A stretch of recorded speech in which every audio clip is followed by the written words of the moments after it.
I'm a little bit more organized this time with our policies. I did send out an email with the policies to be reviewed for October. I hope everybody got that. We didn't have quite as many to review in October as we did in September.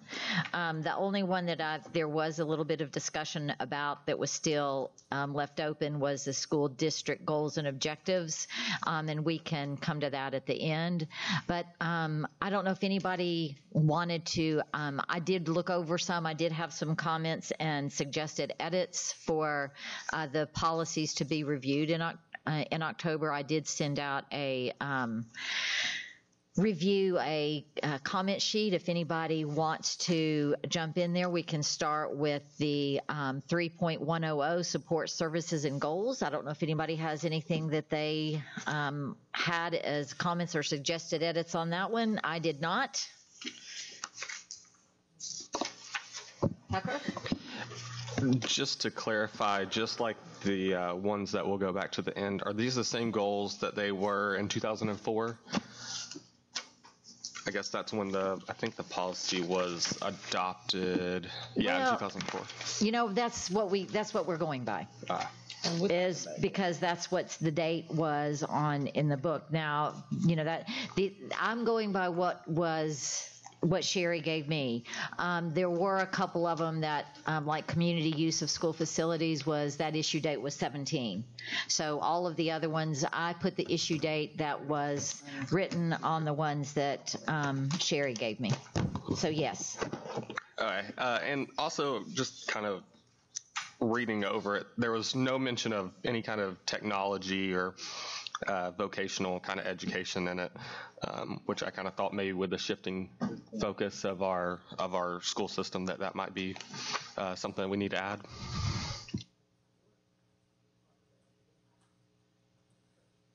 For support services?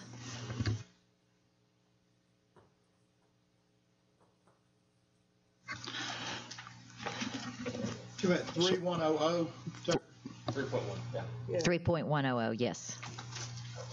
Yeah, so I do think from an operational standpoint, we can add something around technology. I think probably from a teaching and learning standpoint, it may be more appropriate under the instructional programming piece, but that's something we can definitely add from the standpoint of, I don't know how we word it, but we can wordsmith it, talk about the network and the instructional, not the instructional, but technology support in that area.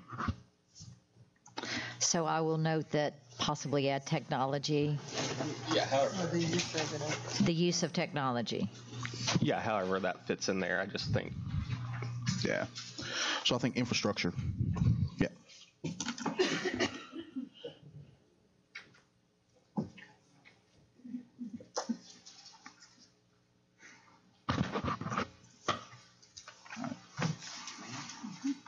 So I know what's coming around like last time. Dr. Townsend, which our team as a whole went through policies and what you see before you are recommendations based on our team. The longer ones that you see are I shouldn't mess with Scott. He's not being here. The longer ones are Scott's suggestions. I'll say this, no, but a lot of them are the full policy that's been edited or tweaked within here. So.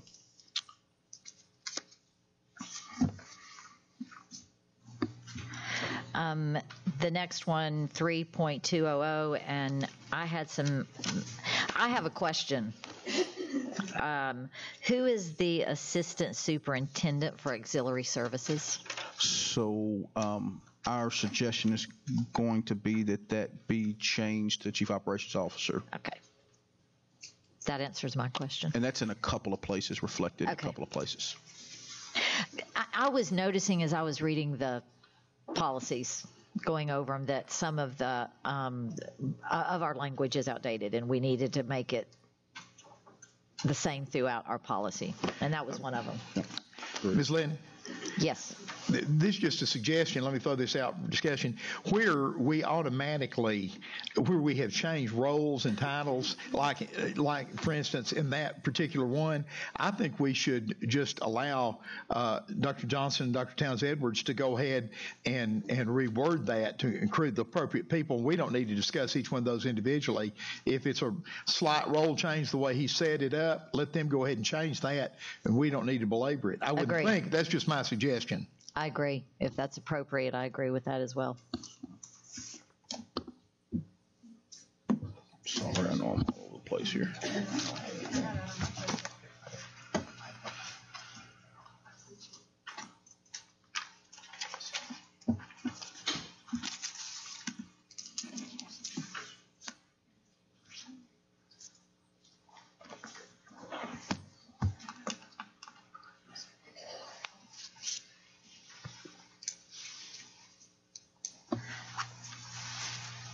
Dr. Johnson. Dr. Johnson's Take my jacket off. I know, we're serious.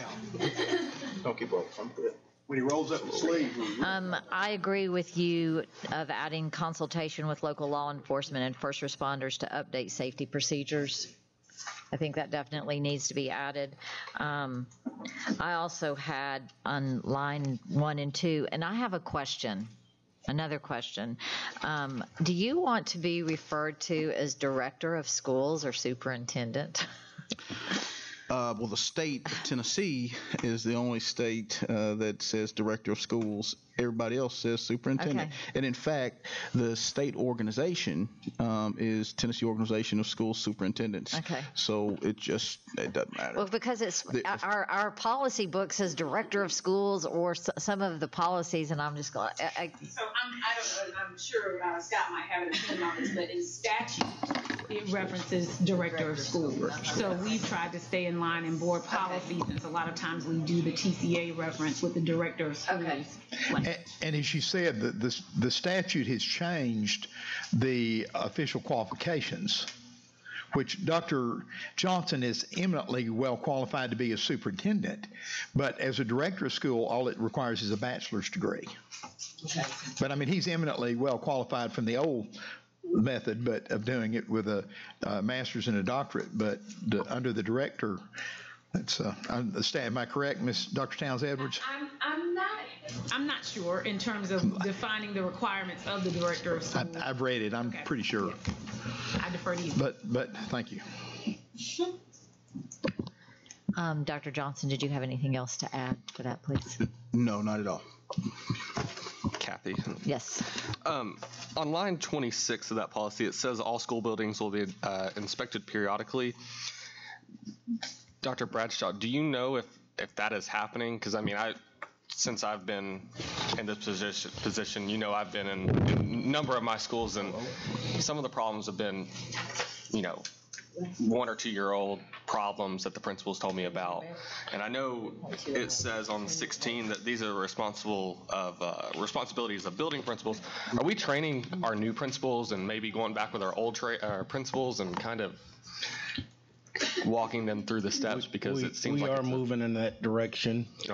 With this facilities assessment, it's kind of bringing us all together. Met with Justin, and that is something that we have to move towards. So Tucker, for clarification, Tucker went back to 3.200. If everybody's trying to figure out what happened. Yes. Okay.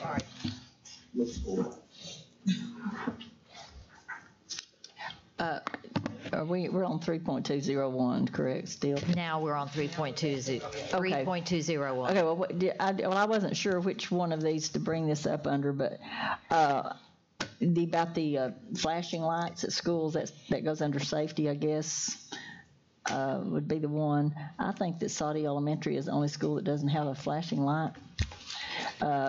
I've tried to get one there for years. I wish we would check on that, because I think I wasn't sure whether that would fall under safety. I wasn't sure exactly where that would fall under. If you will check on that, because there are some, even though it's kind of in a really bad curve and people usually slow down, but that doesn't always mean everybody does. Will do. Should check on that. Thank you. Rhonda, Saudi, was this elementary? And I'm not sure I'm not sure that any of our policies address those kind of issues, because I'm not sure whether that's a school board issue or a county issue. Somebody told me that was a county issue, county not issue. a school board. But I wasn't sure, whether we would be held responsible or the county would be held responsible. But whoever's held responsible, we need to do that. Yes, ma'am.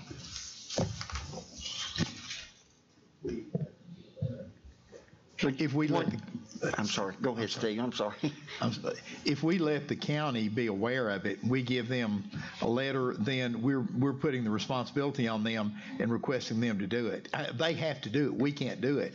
But I think you're right, Rhonda. We need to send a letter telling them that we request that, and then if they don't, they say, hey, we asked for it. Well, I think we have a policy here for traffic and parking controls and stuff like that, because that's a little bit later on. That's why I said I wasn't sure when to bring that up, because I wasn't sure where it fell. 3.203. Kathy, I have a question for you. I'm sorry, I didn't see you, Joe. That's okay. Line 22, it addresses who's to be on the property and, who's authorized and all that kind of stuff. And I don't know whether it's appropriate to bring this up now or maybe wait to transportation, but I'm very concerned at Hickson High School, and I know we're working on trying to find another place to park those buses, but we got people coming up there, nobody knows who they are, and they're dropping drivers off, and the folks up there are upset about that. It's not safe because there's no way to monitor who is coming on and off of that campus, and a lot of those school bus drivers have people that leave them and come back later on and pick them up, and it's just I hope that's on somebody's to-do list. I'm sure it is. Dr. Johnson, whose to-do list would that be on? Everybody's. So we talked to the principal there several times about that over the year. Know that's an area that once the bus is moved, the biggest question is where to move them to, and having a piece of property to be able to do that and trying to identify that. So we'll continue to source. I know you've been helpful in even trying to find a place, and so we'll continue to source places and work with transportation to see if we can figure out. We don't have an immediate solution for it, but we're just still looking, talk to the county mayor about it and continue to discuss it. There's some large churches in the area, and I know that some of the churches over on my side will allow some of the buses to park in the churchyard, not on church times, but during the week, and that might be a possibility to look at. Joe, if you will continue to bring it up so that we will, until there's a solution, so it won't go off our radar. Thank you. I was going to say Lee Sims will help them. Yeah, that's right.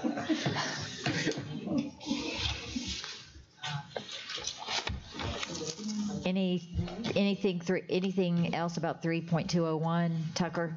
Tucker got a question. Yes. We were just kind of talking between safety, and this is jumping a little bit ahead, and security, which is 3.205. They kind of tie together. There's not a single mention of SROs in either of those, which it might just be that kind of catching it up from 2004 to now. Just wanted to point that out. I also had SROs on my list for security on 3.205 because I wondered why it wasn't just for in there. clarity, I want to make sure I'm clear on what you're requesting. We can add it and figure out the wording of it, but you're just, I guess, speaking to the SRO being present where available. Just yeah, like on 3.201, line 27, it says that the principal shall secure assistance from law enforcement when it seems necessary. Just, I don't know if we need to, on our end, just to kind of tighten it up since we have, our high schools and middle schools have SROs. We can say it or work with the respective school resource officer to determine that. We can. I actually had it under 3.205. I put it, do we have a memorandum of understanding with law enforcement agency to provide school, do we have that? With the county, yes. Okay. That's where I was thinking it would maybe go under security. I don't know. We can reference it both places. Okay. We have to go to school policing. It's not a good time.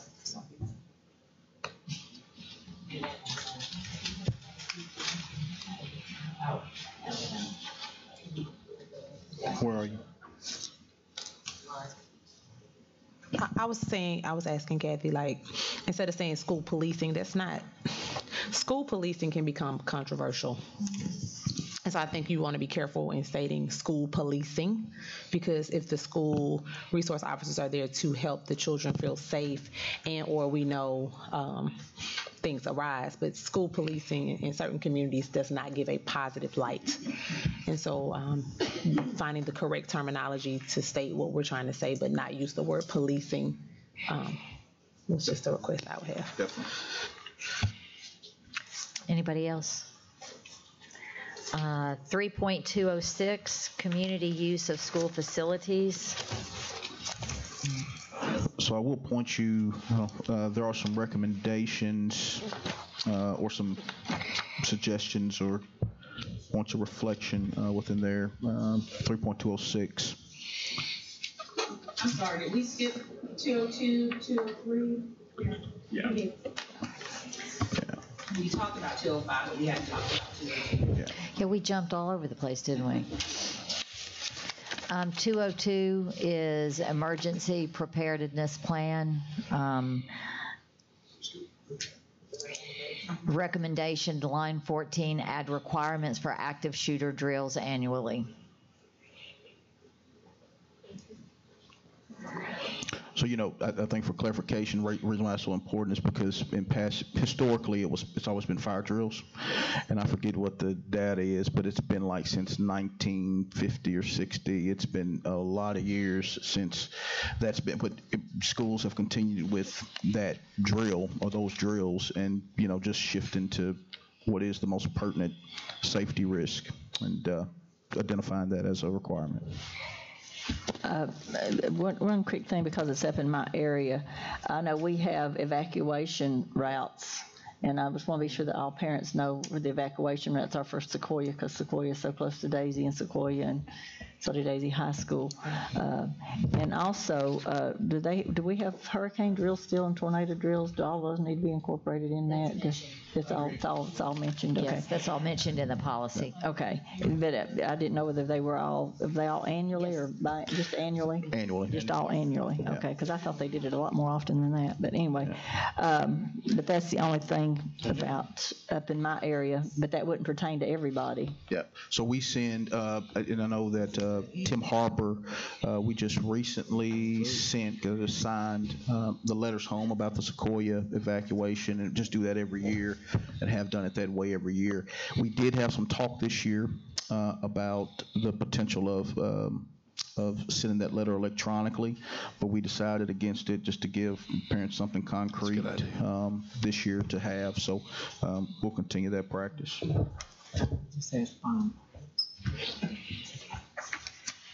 3.203, crisis management. I didn't have suggested edits, but I did have a question. It doesn't mention social worker in the language that I could see, and I thought maybe that part of the crisis management plan that we should, I don't know, maybe mention social worker. Huh? So maybe, I don't know, correct me if I'm wrong, Dr. Drake. Our social workers they do, but they don't do that type of social work per se, right? I know that sounds vague, but their main focus is on student attendance and truancy, right? Mm-hmm. So that's probably the issue, the concern. Yep. Is that, I mean, they're available to do that, but the main focus is, I mean, I love for them to be able to do all of that. Yeah. But I just know that I think procedurally, it's actually our counselor director. Yes. Coordinates the crisis. Right. So typically we pull school counselors to add the kind of our first response of people in situations after suicide, etc. So we have not that is correct. Put social workers on that team. It's been our school counselors. I read something in Metro Nashville. It was called CARE, and it's called Crisis Aftercare Response Event. And I thought that was kind of a cool terminology. Mm-hmm. It sounded, all encompassing, and it just said members of the team, and it included social worker. And I thought, That was, and I know that, and I hate referring back to the bus tragedy, but I know that it was all hands on deck, and there are times when we do need social workers to be present for our students. So that was just one of the comments I had for 3.203.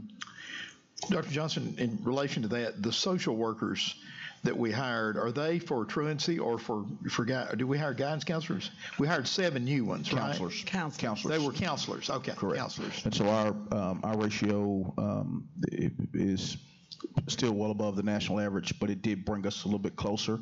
So national standards 1 to 250, and so we added 7, which puts us a little bit closer, but we're still 1 to 400, 1 to 500. I was meeting with the principal today, and she's got 450 children, and we've got 1 counselor. And so, in an ideal world, we're not going to be able to bite that elephant all in one time, but we just have to keep plugging away at it till we get those ratios in a manageable state.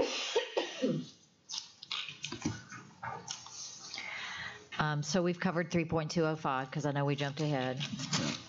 3.206, community use of school facilities. And Dr. Johnson, you were going to talk to us about that one, the changes on that. 3.206. Yeah. Community use of school facilities. So just a few things. Ken, I'll let Ken speak to some of them in 3.206.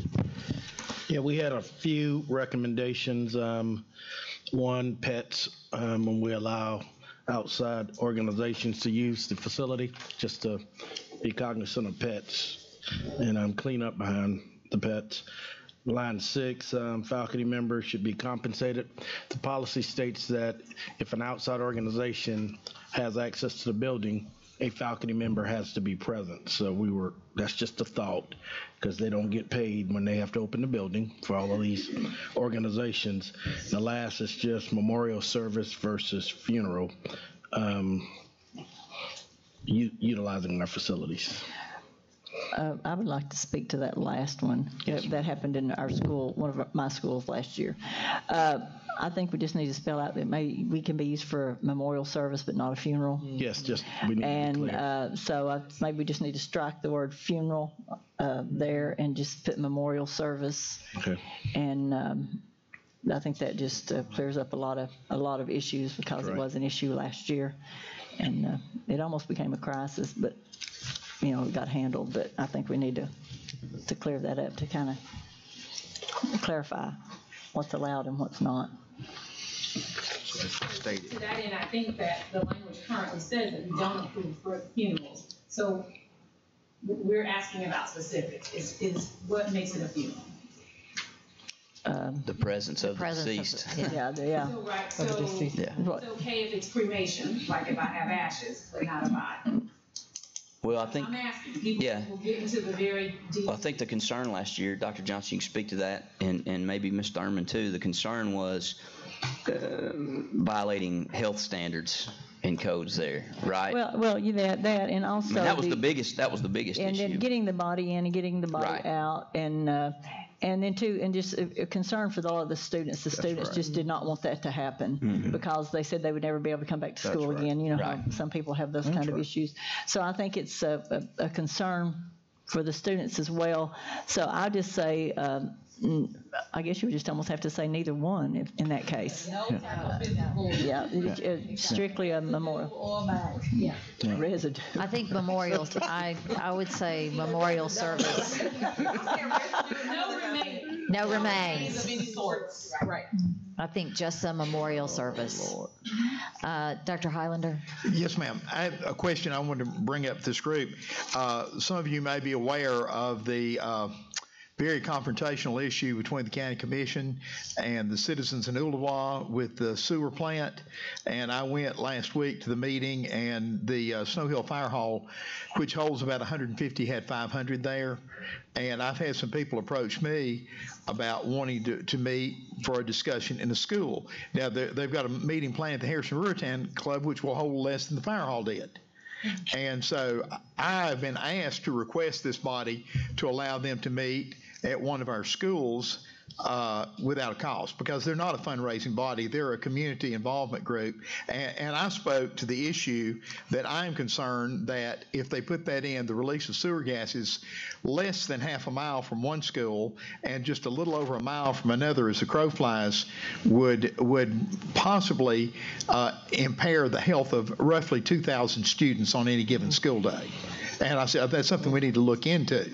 But the community would like to meet in one of the schools, and I wanted to bring that before this body as a request from several community members have asked me for that.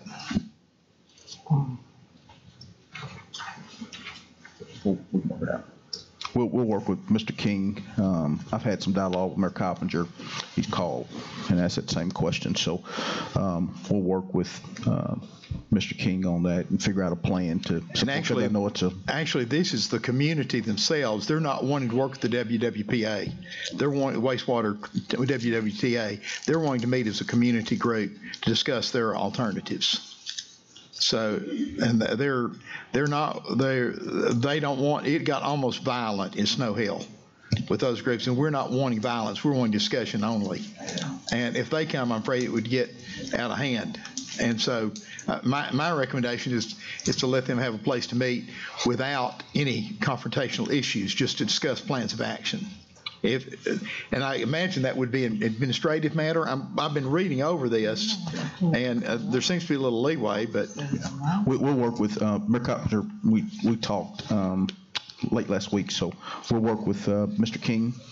He was double checking his calendar around athletic events. I think there were actually 2 dates. He'll double check his calendar, and we'll work it out. Okay, thank you very much. Caritza. And still in the community use of school facilities, in line 36, it talks about under no circumstances will groups allow the use of alcoholic beverages, drugs, or profane language at any time during the use of school facilities, and no group will permit gambling. Okay, should we add tobacco products into that now that we have this whole tobacco-free? Yes. Yes. Thank you.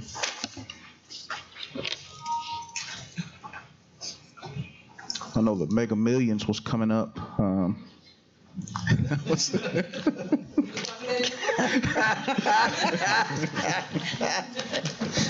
Dr. Johnson, you have to go somewhere else to buy your ticket. Got it. They better stay Can I speak to that before we move on? Your first suggestion about the dogs, and I understand that can be an issue, but I also understand that like places like Hickson, for example, of course, the best place, and then with Soddy Daisy, and soon to be with Central, where that track space is used by the community. I mean, my wife and I go all the time and take our dog in a little plastic bag. And, I hate to see that go away. And I understand what you're saying. It can be an issue when people don't clean up. But usually people that take their dog on a leash and go for a walk, those are the people that are going to clean up after their dog. So I hope that don't go away. Well, isn't that silly? Now, in the same breath, since we're talking about new tracks, I've had a lot of Brainerd alums say, please make sure they don't let dogs on our track because it tears up the track. Pets, I get it, but if you walk them in the grass, walk them in the grass. But I think if we're getting new facilities and we're investing in our new facilities, as a person who is afraid of dogs, if I was running on the track, I really don't want to run with your dog anyway.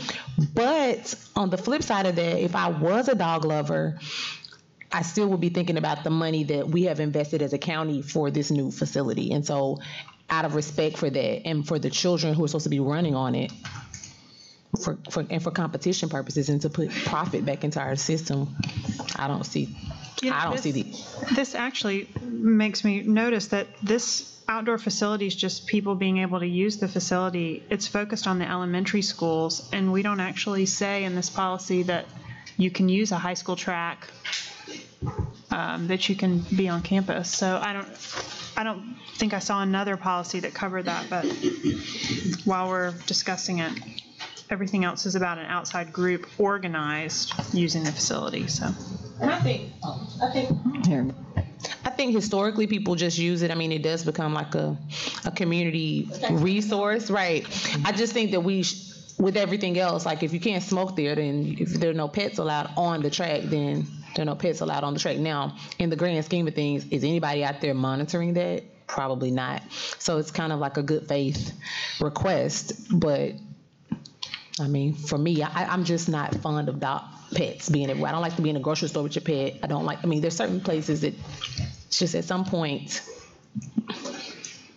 there's a respect for it. But ultimately, I think just because of the actual materials of the track, you want to preserve that as long as we can, especially for some of the schools who have waited so long to get those things.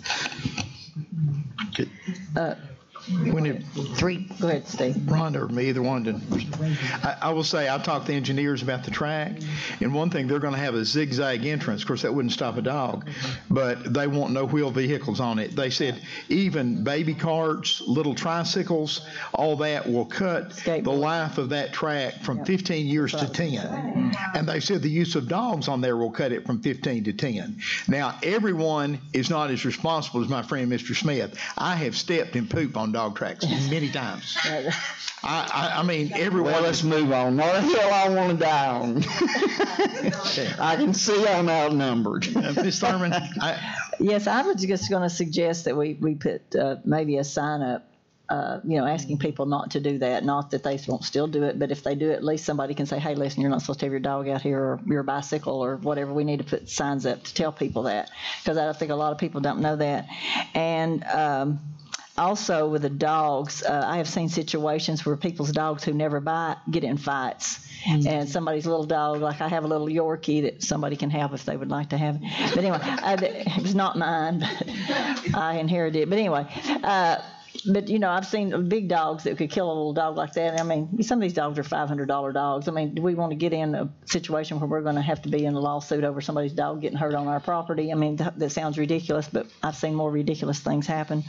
But I just think maybe a sign, and for just lots of different reasons. Yeah, I think to your point, we'll work on a sign to also document the wheels, the skateboards, and things like that.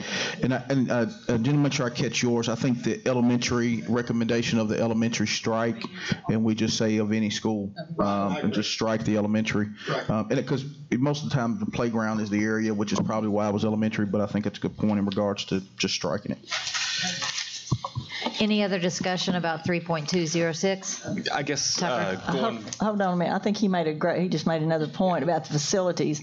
And my husband has a Corvette, and they're going to kill me. But these cars drive on those tracks with cars. Yeah, for homecoming. For homecoming. Oh, well, I mean, they've been doing it for years. Homecoming. Yeah. They do. They've done that forever. Yeah. I don't know that we just need to talk to the track people to make, if that's a problem, we need to consider that as well. Convertible Corvettes carry the Queen candidates around the field at homecoming. Jenny don't know that. We didn't have that kind of stuff for some time. I don't know about football, but I'm learning because it is all about it at Lookout Valley.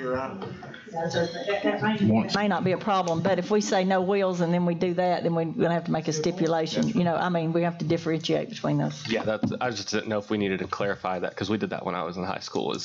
Are we going to make an exception for homecoming every year, or are we going to make, just blanket it all? Good point. Dr. Bradshaw, my experience is just being involved in athletics. Will you just throw the ballpark figure out there for what the material, not the asphalt, but the track material, the rubberized material, what that costs? It's well over $1 million. Yeah, man. It's so very expensive. I'm just saying, if it's at my school and I'm coaching, and I only know I'm going to get a resurfaced track maybe once in my career. I'm just telling you, I don't care what the policy is. If I come out there at 6 o'clock tonight to cut grass and there's a dog out there pooping and scratching up my track, we're going to have a problem.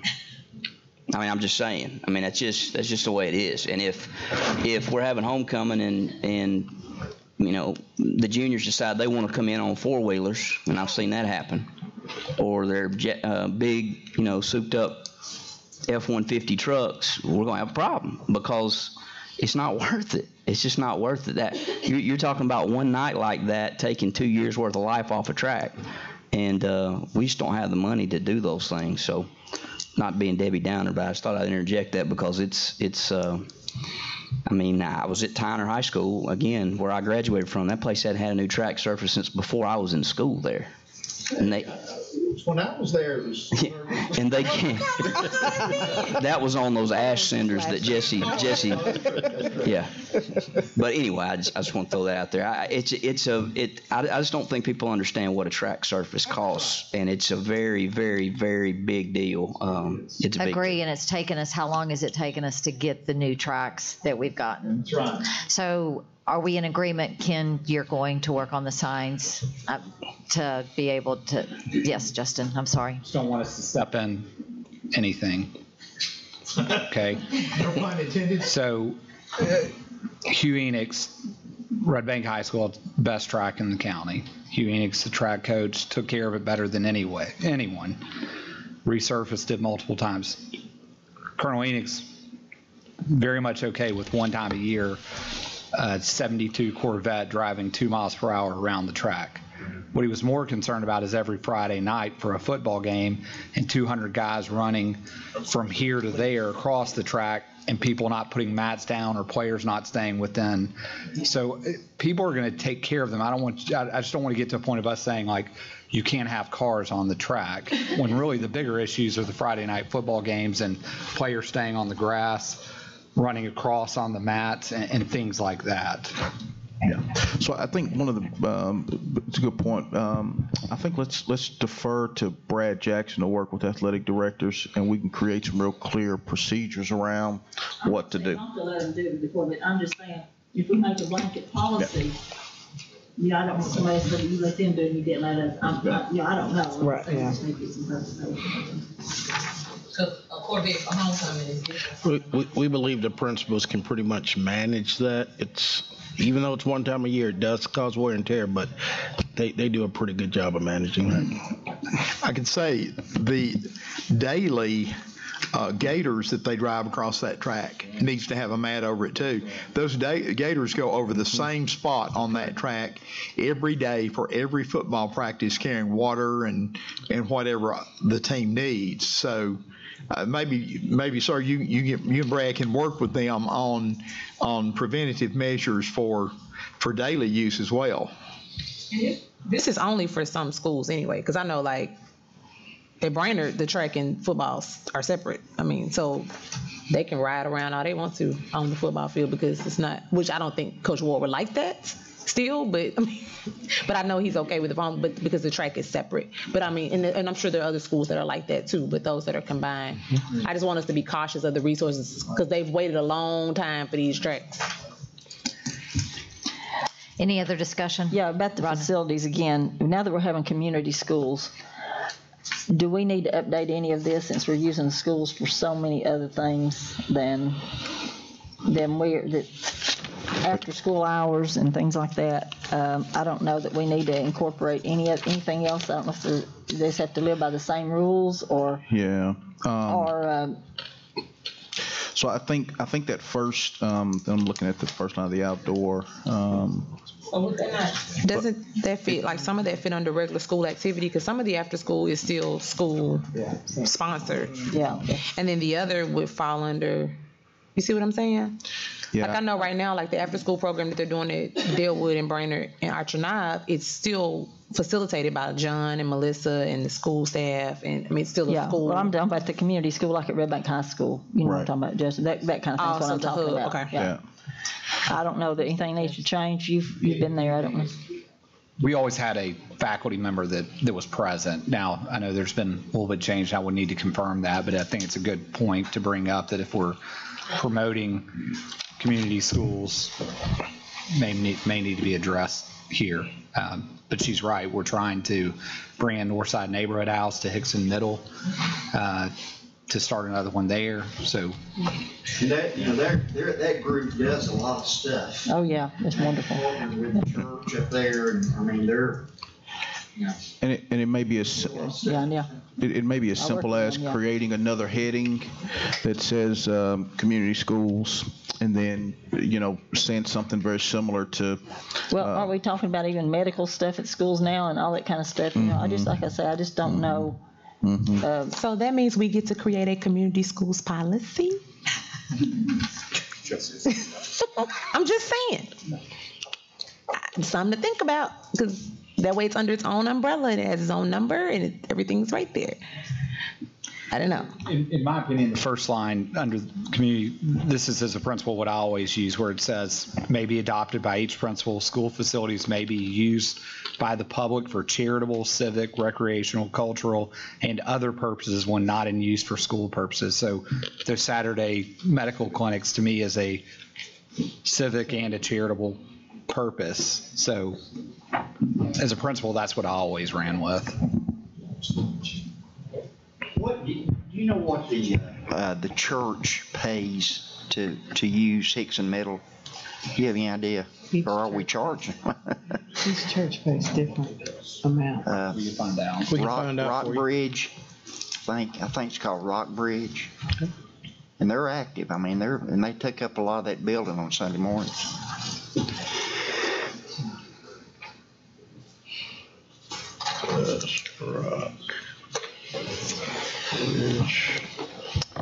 When I was in principal, I could set my own fee. Ready for 3.208, facilities planning, no change. Not unless anybody on the board had. Tucker? Yeah. It says as needed for these, the assessments of the facilities, and it's talking about basically just an assessment of every school. And I know we're doing that. We're coming up on doing that, but I don't know when the last time prior to what we're about to do has happened. So I don't know if we need to say, every couple of years, or if it needs to be, because I've gotten some of these schools and just been appalled at how some of them are. And, if we're continually, every 2 years looking at them, maybe they won't fall through the cracks. And I don't know. Yes, the last internal assessment was done 2016. So, and we're about to do an external coming up. So, I believe the last external was 1999. So I think it's two different ways you look at it. One of them we address within the construct of the yearly capital review, which is a separate. I'm calling it capital review. It's under a separate policy. So there's, I think, two different functions. I think this is more about the long-term planning component.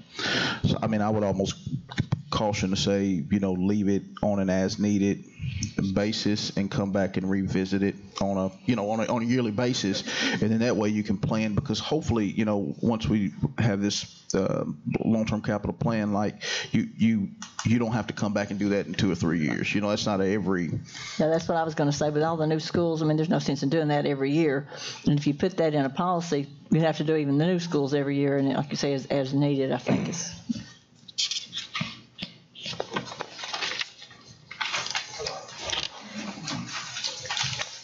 3.209, estimating facility cost. Line 1, the director of schools or his designee shall secure costs. Any comments? Any other changes or comments? I had one question. Yes. But as the staff hasn't seen a concern, $2,500 felt like a pretty low threshold to have to go through the board for approval for change orders. And so I just wanted to bring that up for conversation. And the amounts of money and invoices that we deal with is $2,500.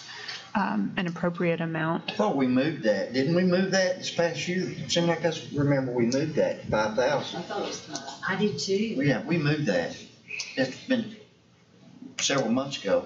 I think you're correct. Still here. Yeah, I remember that. Didn't find it. So we're taking these just updated. I think we already did. We just somehow didn't make the reference. But yeah, I remember that well, because there was a lot of discussion. What do you think about that, Dr. Johnson? I'm comfortable with the board's comfortable. Generally speaking, rarely do we have something under $5,000. I'll be honest, rarely do we have something under $5,000. Most of the time, like for instance, most of the time it's the boiler at Snow Hill, that goes out. That's several $100,000. That still is an emergency, because we got to get school in session. So, but I think the 5,000 does give us another layer to be able to be more. So well, Justin Witt had asked us to do 10, and then we pushed back and agreed to do 5. So they just. You remember that, Steve, or I think it was 5, and also there was about.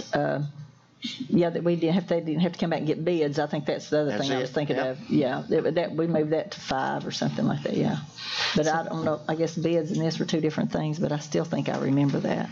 So we can change line 26 to $5,000 versus $2,500, and line 27. Policy 3.210, naming schools and facilities. No change. Unless there's any comment. Mr. Smith, do you have your light on? Do you have a comment? Oh, I'm sorry. Okay. Moving on to 3.212, involvement of architects. Line 32, add language that defines architect selection for HCDE funded projects only requires school board approval. And line 38, remove city and reference county commission. Any comments, edits by the board? Jenny, I see your light. I wonder if this is a good policy. The premise of this policy, believing that separate architects or architectural firms will produce a wide range of experience and talent, which should result in development of better or more efficient plans. And so therefore we want to use multiples, and we actually, in item number 11, we'll be judging and choosing based on the volume of the work that they've already done to have an equitable distribution of contracts among qualified firms. To me, that doesn't necessarily guarantee that we're working in the best interest of the taxpayers, because I question why every school has to be different and have a different architect. So is this a good policy? I'm going to just add one thing. The architects, whether you use the same plans for a school or not, you have to pay them the same amount every time. You can't use the plans every time. That's one thing, because we've gotten into that before, Karitza. We have to pay them regardless. If we use the same plan, we pay them the same amount of money every time. But in different, well, I'm going to get into some. I think that the county has done this. I'm trying to say this nicely. We have had some architects and things that have really messed up some of our schools that have cost us a tremendous amount of money that will not be used again. This is why I don't like when it says that add language that defines architect selection for HCD funded projects only require school board approval. Is that new school construction? If that is, I am adamantly opposed to taking off the county commission off of that. The county commission, we have to work with the county commission on this. They're the ones who give us the money. They don't want to take it off. Okay. They're recommending removing the city because the city's not affiliated I see with the it. city, but right here it says add language that defines architect selection for HCDE funded projects only require school board approval. And here it says school board and commission. Am I wrong? Board and or county commission. And it just says that, to just have only require school board approval. I just think we need to be real careful with that language right there, because that is going to have to be something we work in conjunction with the county with. They're the ones who fund our facilities, so we need to be very careful with that language, because there are reasons that certain architects are not used, and there are some reasons why some construction companies are not used, and we just as soon not blare that out to everyone to ruin some people's business or whatever. But there are reasons, and the county commissioners know some of those, and I was present for some of those disasters, and so we definitely need to bring them into the fold on this. So we're making the distinction here, and Ms. Jordan was pointing this out, that we were saying that if we're only using district funds, so meaning if we've got HCDE funded only, so in other words, only funded by HCDE funds instead of, how normally the projects are funded by the county. That's what I want to be sure of. Yeah, you can't leave them out. instructions, where they're having to give us money, like bond money or something. I just want to be sure that we're clear and that they're clear on what we're doing as well. So we'll make that decision. If I could say, with the exception of some athletic facilities, Christy, you can help me on this. I cannot remember any time that we've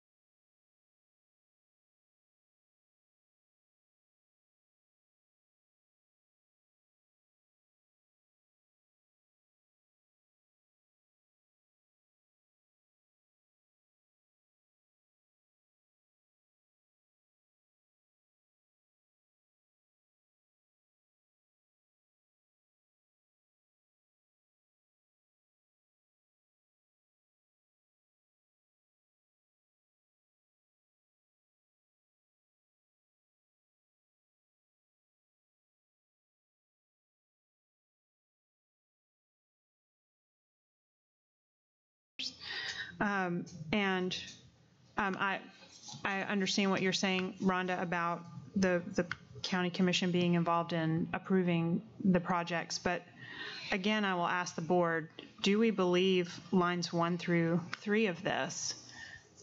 We don't offer every textbook company. We don't choose lots of textbook companies so that we have a variety of textbook companies. We don't choose multiple IT vendors just for the sake of it. And recently, we decided to have a singular athletic medical service. So I just question. I'd like to discuss that. Go ahead, Caritza. So we put RFPs and bids out. Myself, Dr. Highlander, Tiffany's a little different, but myself and Dr. Highlander just sat through this process. I think personally, from sitting through this process, this is a very valuable and vetted process. Because one, what Rhonda said, and then two, we do know the dynamics of where we live. And there are certain relationships and things that come about where you're trying to make it an even and equitable playing field for everyone. I do know that in the project that I sat on, when we looked at the various architects, for me, when I was looking at the various architects that were presented to me, and I think it was about 4 or 5 of them, each one of them offered something different. Some of them had never technically, I don't want to say built a school, but it was more so like the, my husband knows the correct term for this. He says it all the time. Where the building is already there and you just put it down. Prefab building. Some of that, and I mean, for the construction that I was working on, we didn't need a prefab or a modular. So if that was a company that we always worked with, then that wasn't beneficial to the project that I was on. Every one of them bought something different, and it was pretty much you were trying to figure out what was going to fit for that project and for that community. And I think if you went with just one company for everything, what if they weren't able to provide that? Versus if it was a brand new construction, like what Dr. Highlander was working with the project that he and I are on now. I mean, it's a brand new project, so that's somewhat different, but there were still some nostalgic things that wanted to be considered and put in place. So you had to think about those things. I think everybody brings something different. So you do want to offer that. And I'm not as inept in all of this, so it was good to be able to see a variety of things and not just have faith in one specific company or one specific provider, because you never know. And then you could have faith in them and they could get there and bump up your project, and then what? There could be allegiances and alliances. I mean, you just never know what's going on with that. And so I do think it's a good idea, because not only does the board member sit on there, the commissioner sits on there, but several other community people sit on there, several other people from the county facility. I mean, there was a variety of the team that was there. So it wasn't just like, okay, over here you go and they're going to build it. Yeah, I think that this policy probably keeps it from being so political. They're trying to give... We usually try to give priority to people from Hamilton County if we can, or from the area.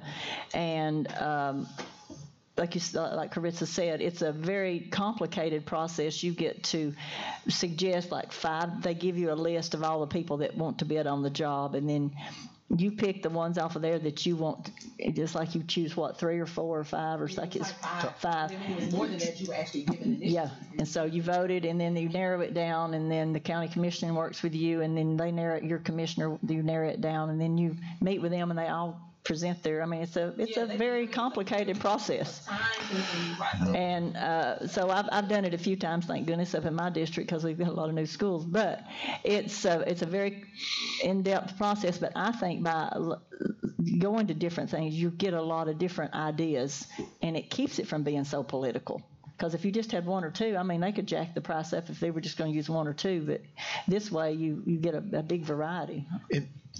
Ms. Landon. Yes. Justin Witt, I really wanted, for one of the schools that I was working with, Chris and I were working with, I really wanted a different architect, and the one they got was my second choice. But that happens. But one thing Justin Witt said is that of this magnitude, both in architecture and construction, they cannot do it in the time frame, 2 major jobs in the same time frame.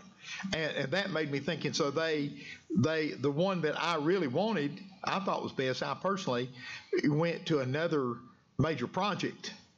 And they said, and Justin said, if they had the project you want, Dr. Hollander, and the project they wanted, they would never make it on time. And so, I mean, that's just another consideration. Yeah, and that's how it was for me, because I had the CSLA project and the Turning Level High project going at the same time. They had to be able to maneuver all of that in the midst of everything else. It's a detailed process, I'll tell you.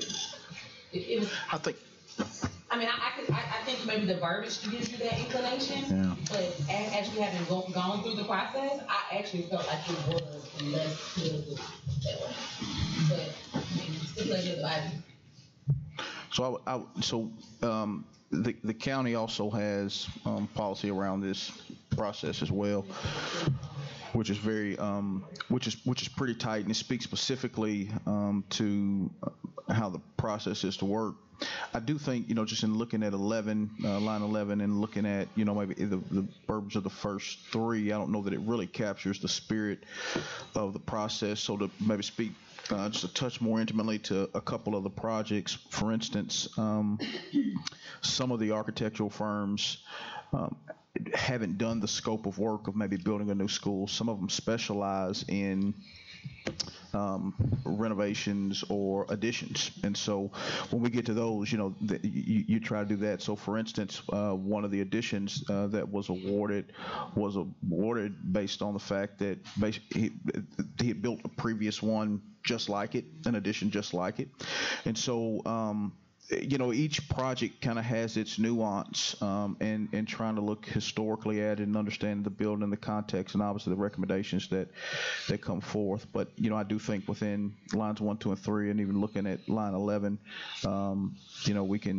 we can look at those and bring those back for a first read, and then as the board goes through it, if that questions about it, we can go back and re-edit for the second read. If the board overall is comfortable with it, then I appreciate the time that we discussed it, and we can revisit it next October if I still question that.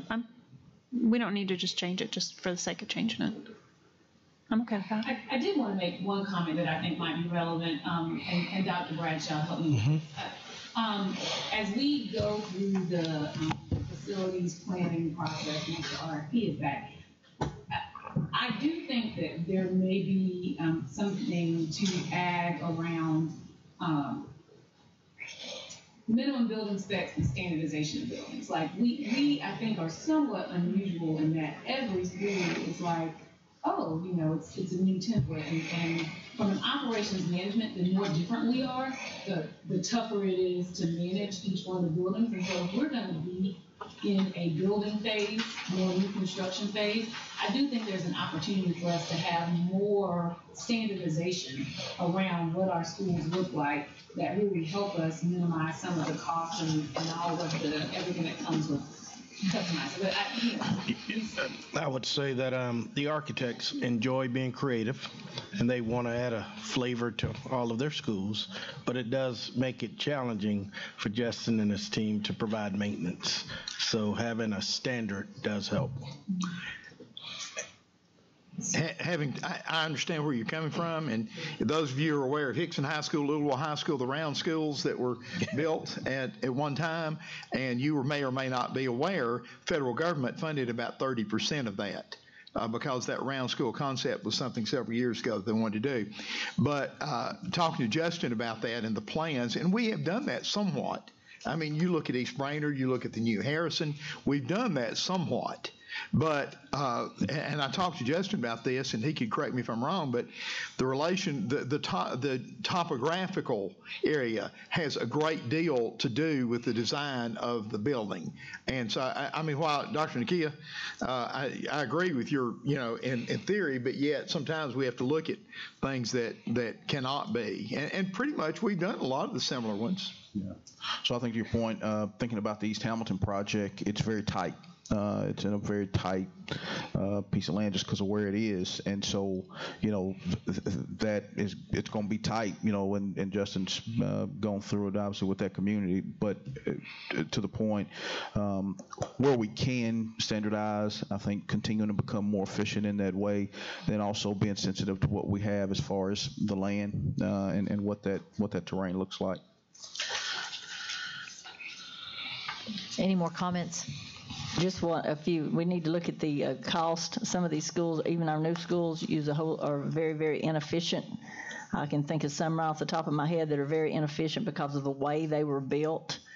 We really need to be cognizant of that when we are looking at architect plans, because I know a couple of our schools use as much power and as much, they're just very inefficient because of the way that they were built, and the schools are not that old.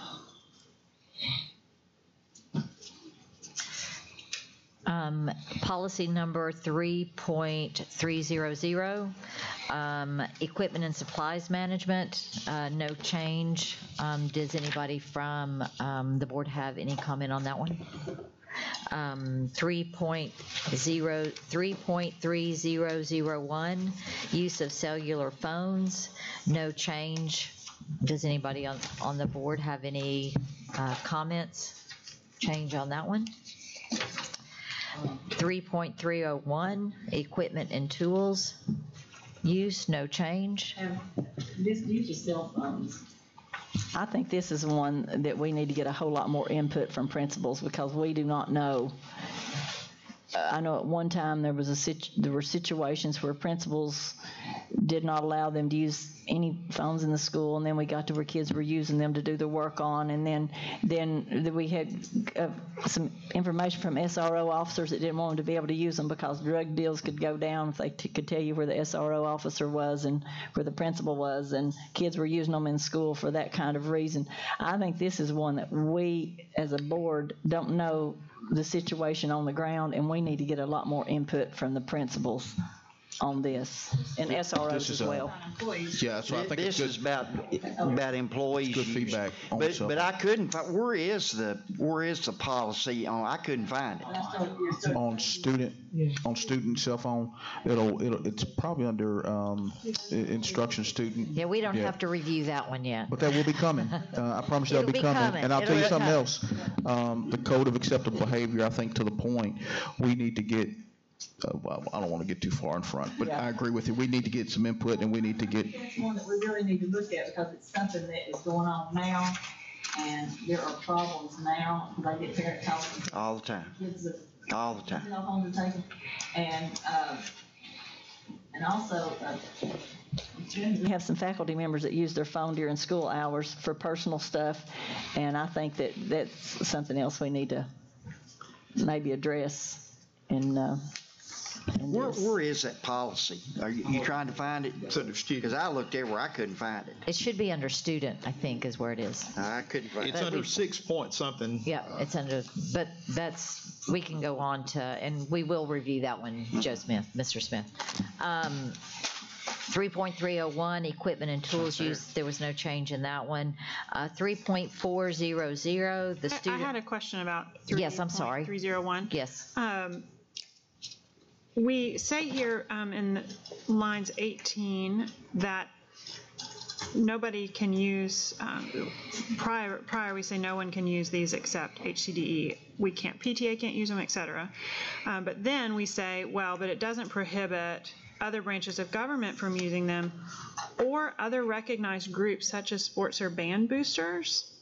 And I didn't understand the organizational difference between a sports band booster and a PTA.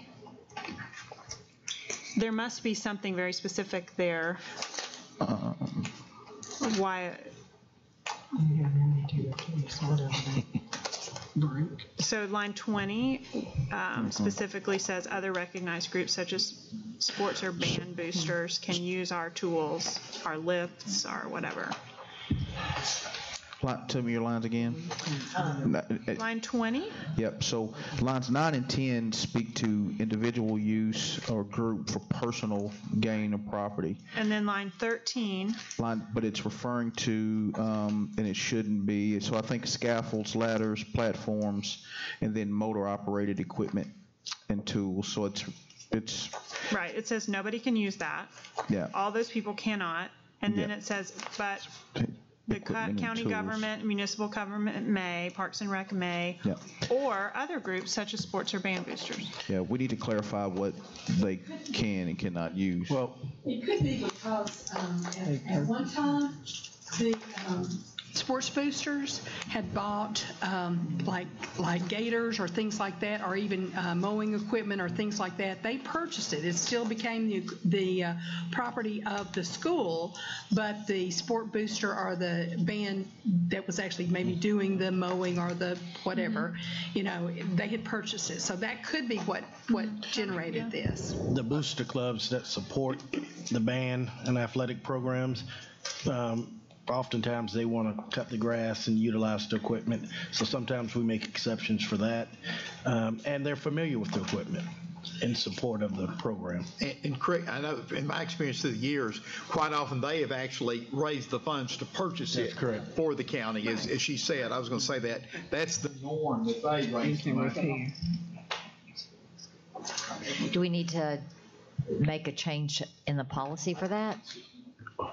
We may be able to more clearly make it more clear within that second line, so that it's really clear to differentiate between the first and that second paragraph and third paragraph. Thank you, Jenny. 3.400 student transportation management.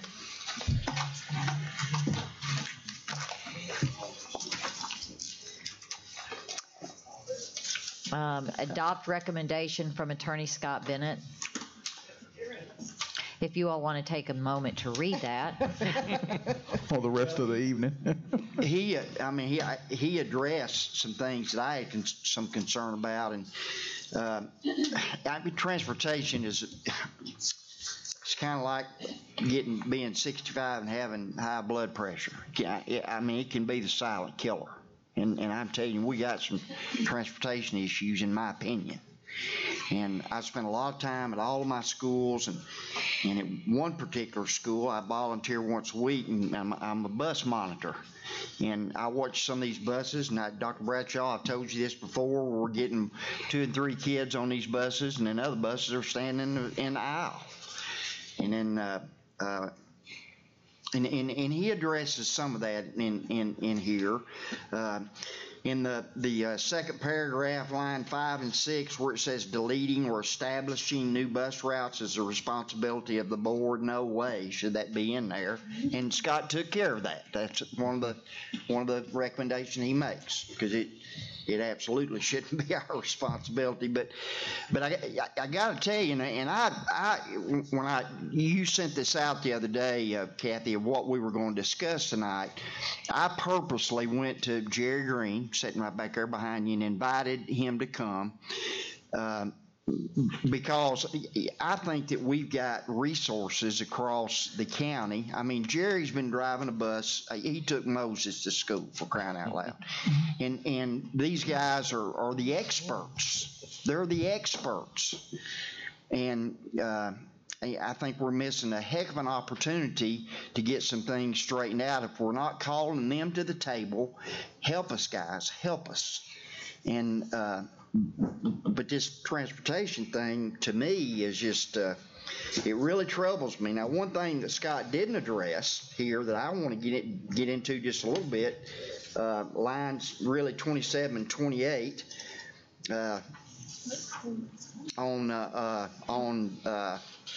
under school. I may be getting ahead of you. Yeah. Am I ahead of you? Yes. Okay, I'm sorry. I'm on 01. You want me to hush and let you finish this one? Yeah, I've got a real concern about 01. Let me, right here on this student transportation management, I did talk to Jerry, and the other young man back there, that's Jason Welch. He's also a bus driver.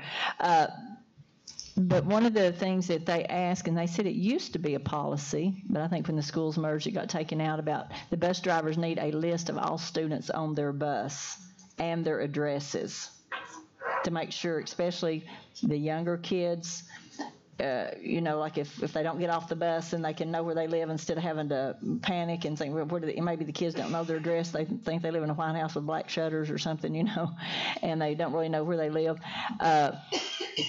And I think that's something that we need to add, that that they should be provided a list of all the students. Now, I don't know that needs to be in the policy or that needs to be something that we take care of, but that's something that I think that's important to them. It would help them out a lot as well to know who the students were. We do that with that should be something that can be produced by the Student Information System Power School, that they can be, but they should still check off the list to ensure that those students are on the bus.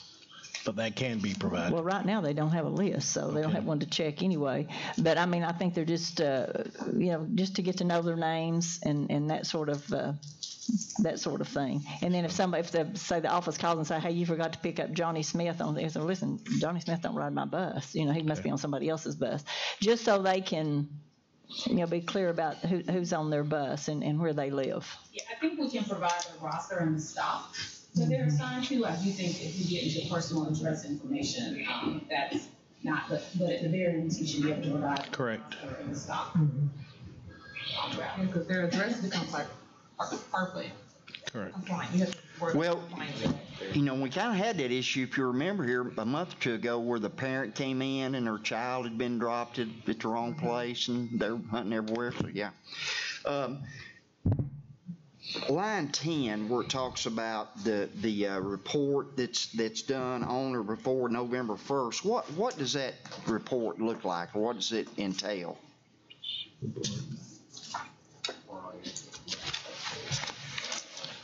They do periodic evaluations on the progress they made.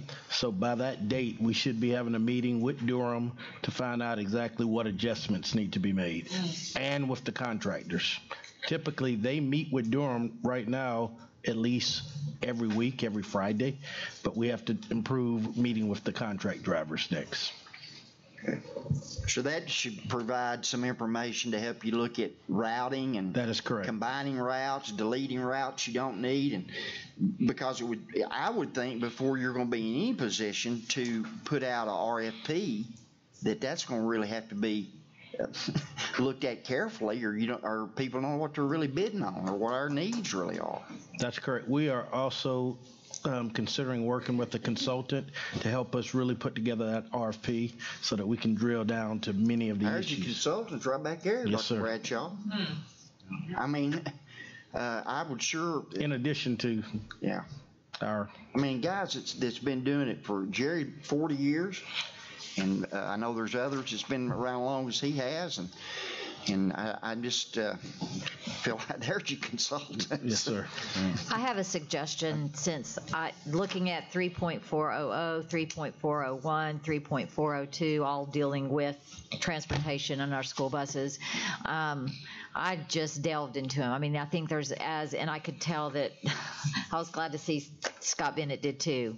And I agree with him. I think that I recommend this policy be deleted in its entirety and be replaced. I think that we need to look into it. I mean, thank you for coming. I think I don't know if this is something that we can have a specific work session on, or that we can talk about at the retreat, because I think it's going to require more conversation than just what we can have right now at the policy committee meeting. I personally went to Metropolitan Nashville, Knox County, what they had on there for their board policies.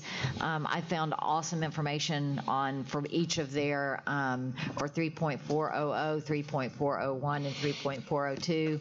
I found information that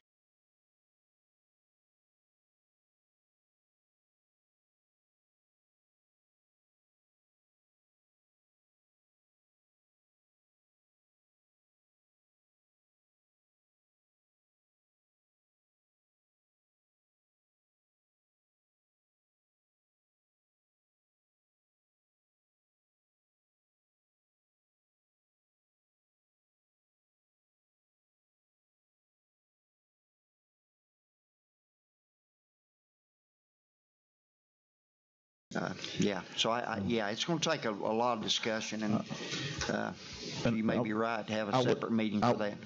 I would say to the board two things. Thing one is thing one and two, they're very complex. One is transportation. And it's a byproduct of a merger that happened 21 years ago, and we're still feeling and working through the effects of it.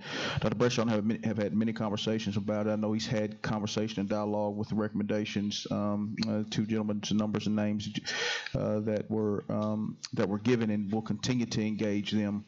I think this board has to have that conversation. The second is buildings, capital, and decisions have to be made around capital, and how do we get in front of what we're doing so that Justin and that team aren't just always kind of hamster on a wheeling it. And so agreed that both of those are things that are going to take longer, more intimate conversations and discussions as we go forward. Agreed. Don't you think that needs to happen pretty quickly? Because I remember 2 years ago we waited till the last minute to get that RFP ready, and it really created some issues for us. So we're on it. Yeah. Is this something that we can talk about at the retreat, do you think? Will we have a block of time, or do we need to schedule another work session around transportation? What is your thought? I would suspect you're going to want a work session around it as an isolated thing, because you're going to have an RFP. And so I would suspect, because it's that media topic that, it's going to probably be its own thing. And at that point, you can talk about the policies and all that within the context of that conversation. So sooner than later? Yes.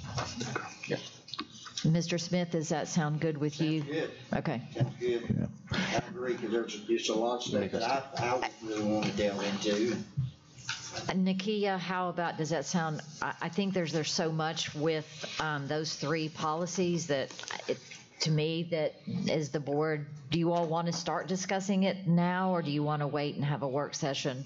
We're going to have a work session. We can't do that now. Separate work session. I agree. May I ask a quick question? I think Tucker's before me, though. Yes, Tucker. I know we're going to talk about this later, but I know we have to have something on the books now that is our policy. On the current one, on line 8 or 19, it talks about reporting accidents and stuff, and a lot of our policies, you have to report accidents within 24, 48 hours, and there's nothing, there's not a time frame. But then the new policy that Scott wants us to do, is there a time frame that they have to report it in the manual, or is it state law, or the 3.4?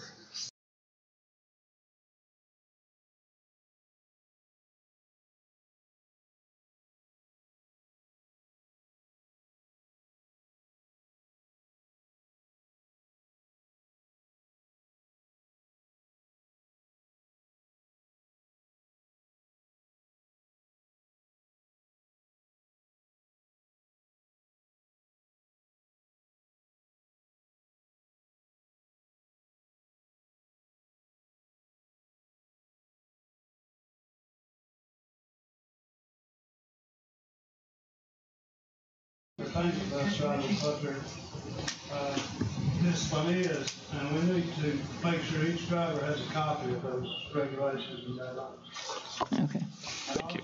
If I can speak for a minute on discipline.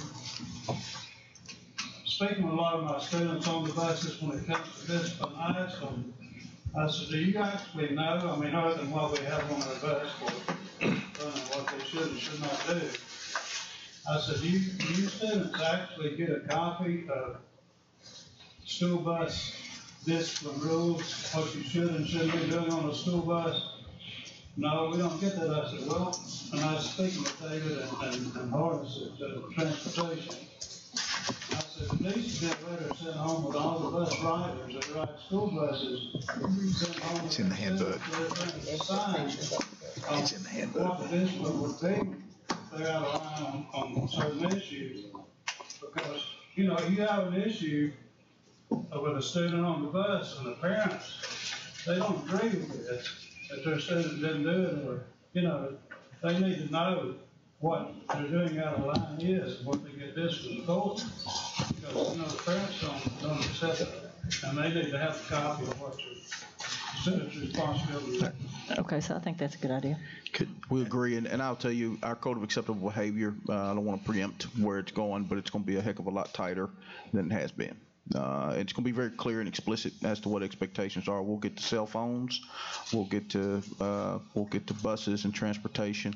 We just need to spell some of it out so there's consistency across the district. It's not just a transportation issue; it's an across the system. What are our expectations?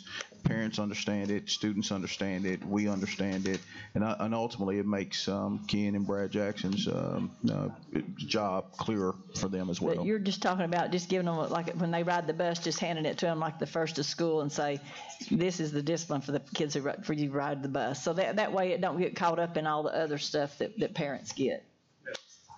Now, Dr. Johnson, correct me if I'm wrong.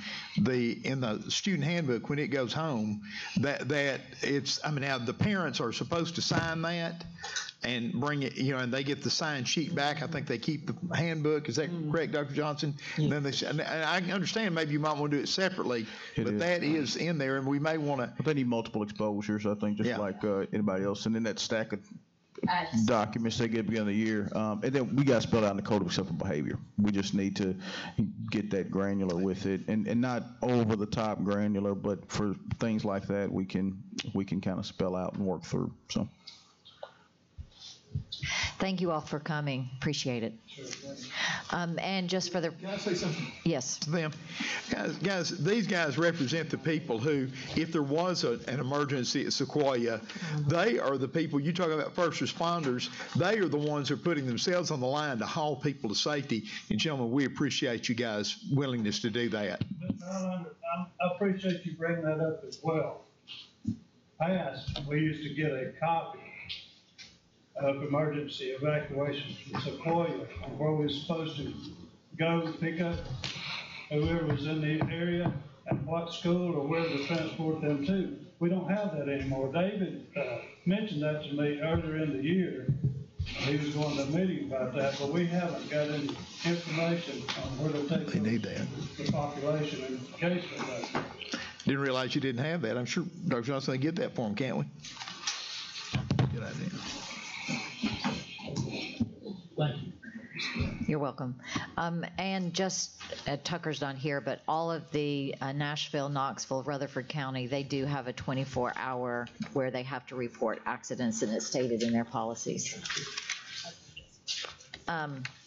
And Nikki, if you want me to give you those to look over, they're okay. I'll share those with you. But we're putting these on hold, though. Yes. When we have a work session just on those, but it was really today I delved into them, and it was my eyes opened. Okay, so we're at 3.403, traffic and parking controls, and I don't think there were any changes. Traffic, well, no, there was 3.403, line 11. There's a space between the words for and any. So if you could make that change. I guess I just wanted to know if private trips by contractor, is this being followed? I guess, I don't know, I have a question about this. We're at 3.403. There's a space between us because they've got it right aligned, and because the spacing, it spaces the. Okay, line 11, okay. But so everything. That's why it's like that, okay. Aligned, yeah, you'll find that in other areas also. Okay. Where there's extra spaces between the words. Okay, Ken had just asked that question. Then we go to 3.404. Did anybody on the board, I'm sorry, have any questions about 3.403? The parking traffic? Yes, yes. And this might not be the time, and it might kind of going off the one that Rhonda talked about, but it does bring up parking fees for schools, and I couldn't find anywhere that we had a policy on it, but I know that there's, Ottawa, I don't know where I put the list, but I just did some research, because I remember when I was in school, parking was like $75.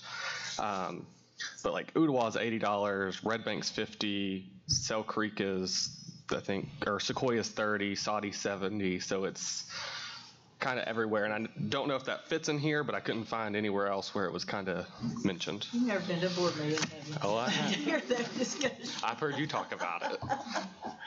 Chrissy can speak to it. We are trying to evaluate the cost of spaces across the district. Christy, want to speak to it? Yes, sir. That has been a school by school prerogative, but what we're doing this year is looking at providing a range of fees so that there will be some standardization from school to school instead of leaving complete autonomy with each school area.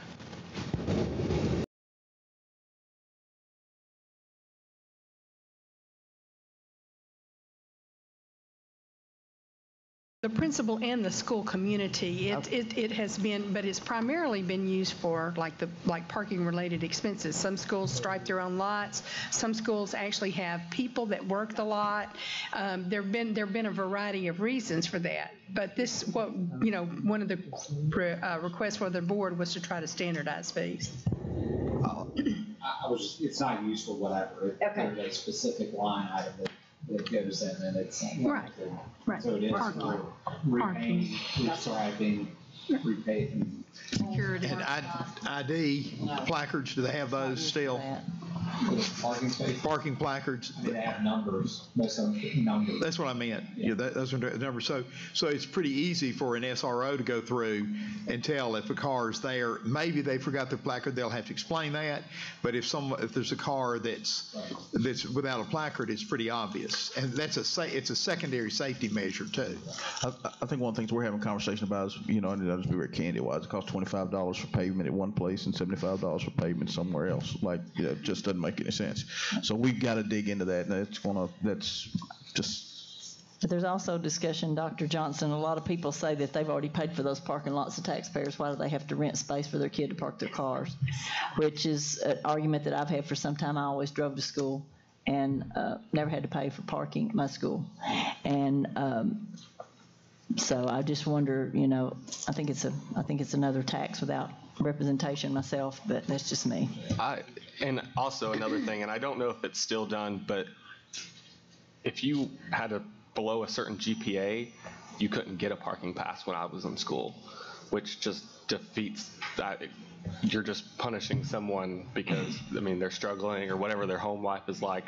But yeah, I can get into it's wrong. I know when I was in high school, we got to pick our parking spots based on our GPA, which is just wrong. Yeah. I could see if it was a senior kind of thing, it's one of those things, but maybe a uniform, if that's what we're going towards, then just wanted to bring that up. Thank you. Any other comments? 3.404, private vehicles. Attorney Scott didn't review the policy and made the following recommendations. But I can't, it's cut off. There it is. To be something, I can't read the first part of that sentence. To be an incomplete sentence, and I'm uncertain what the TSB drafters intended. If you all would like to read that.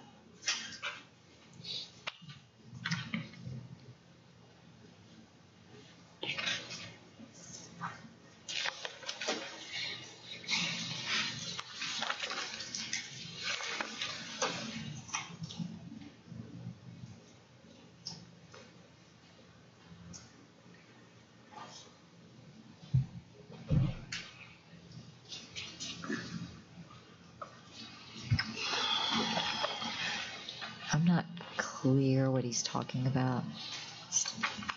I think what, may I?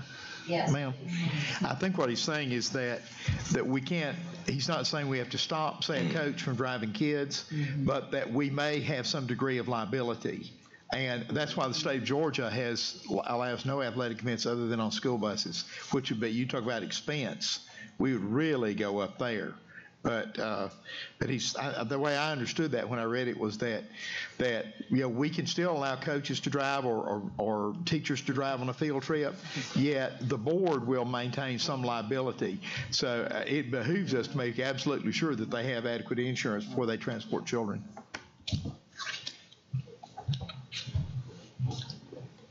Which I agree they need to have. So do we need to make sure that we have copies of their insurance of every teacher?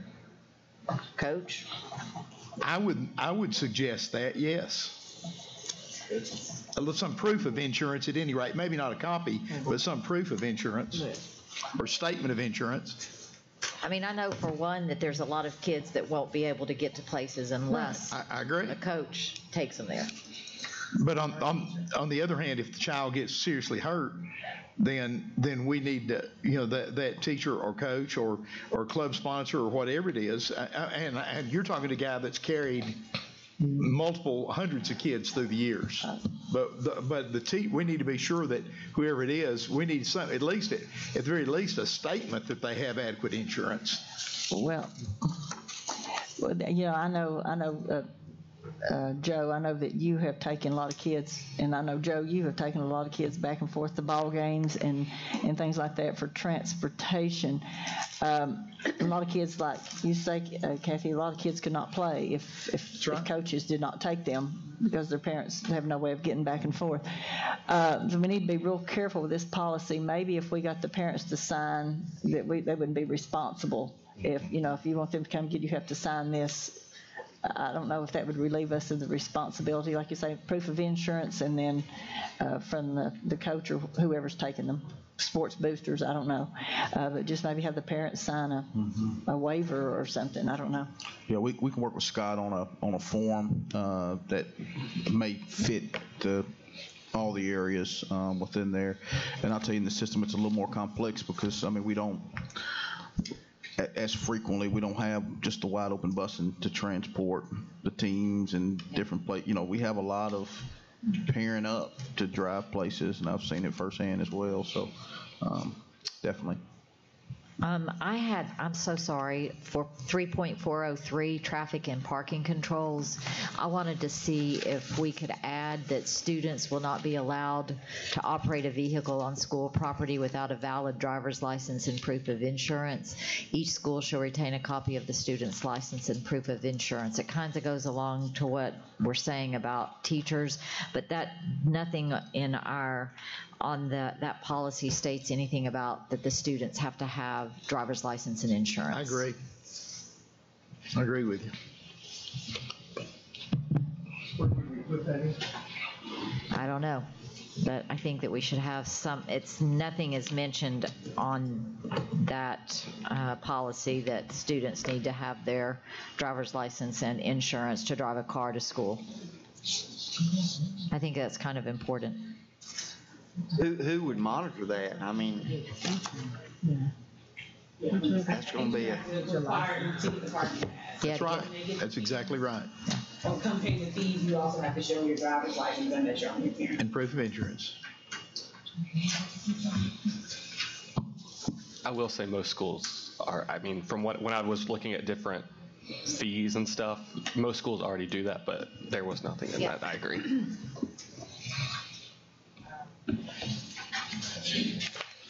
Say if we're at line that the spaces in blank 9 would be a good place for it, wouldn't it, Ms. Lennon? I'm going to defer that to Nakia. We're going to add it, I think, under the regulations. I said sometimes that we have A and B, but we probably add it. There you go. Regulations. Great. Thank you.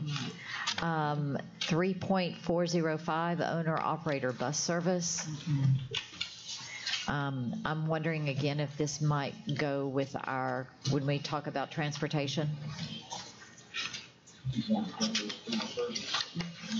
You keep wanting to go to the food service. Are you hungry? It's because you're hungry. Recommended changements and replacement policy drafted by Attorney Scott Bennett, but I'm kind of feeling like this goes with, okay. So we'll talk about this one with our transportation when we have our work session.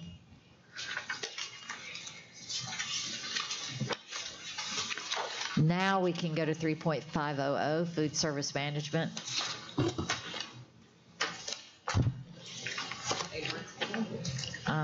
Line 22 to 33, a recommendation by Ken. If you would read that, if anybody has any comments or edits to that.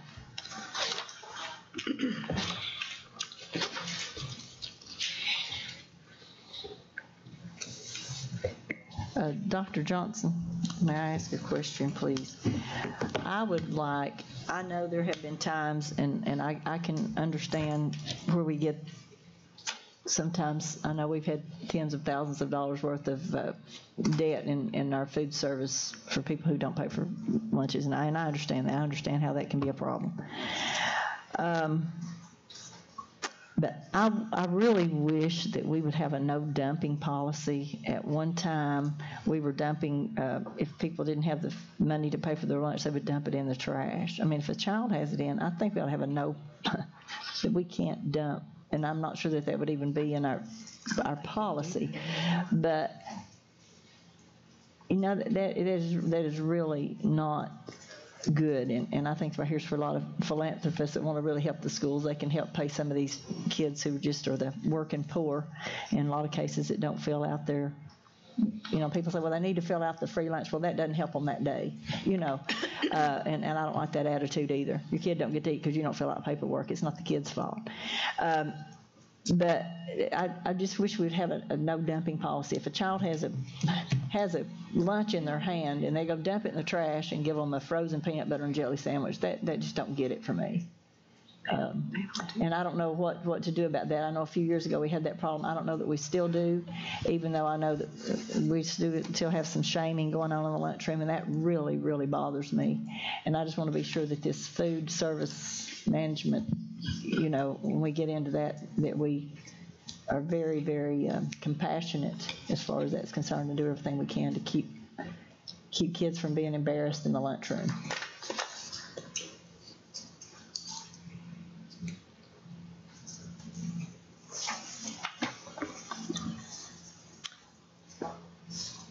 Caritza? I wanted to make sure I understood the no dumping policy. I mean, what you were saying. So are you saying where kids cannot dump their lunches? No. It's like if a kid gets to the end of the line and they don't have any money in their account, and they just take their lunch and go dump it in the trash. Oh, okay. Yeah, that's what I'm talking about. There's a program. I was like, am I missing something here? See, some people, the people that have the free breakfast and free lunch don't have to deal with that, but not all of our schools do that. And so, you know. Right. And I maybe this is a question for Miss, is it Miss Childs? She's still there, Miss Childs? No, Kristen Knox. Okay. So about 2 years ago at TSBA, I think, there was a young lady that talked about a program that she did at her school where they actually saved, like for kids, the leftovers. So are we doing that here? I've never asked, but I thought that was many of our schools we do. Okay. Yeah. Okay.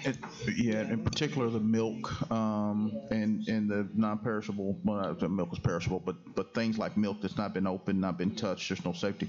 And they call it feeding table or serving table, or but at there's several schools that have it, and about 2 or 3 schools that have it. And I was at Best T. Shepherd, and she says every day, Ms. Brown says every day it's empty, and the kids are, you know, because they come back, they get milk, and move forward. And one thing, Rhonda, we'll follow up with Ms. Noss about that. I know it's kind of like deja vu. I've dealt with this before, and one of the strategies we implemented was we took the accounting lines in schools where we could and put it at the front of the line. so that as students hit, you knew whether or not they had the funds, and you could determine, instead of letting them agree to go through line and get their lunch, and then they get to the end, you realize they don't have money, you can address on the front end. So we'll work with Kristen to make sure that that's not an issue that we're seeing.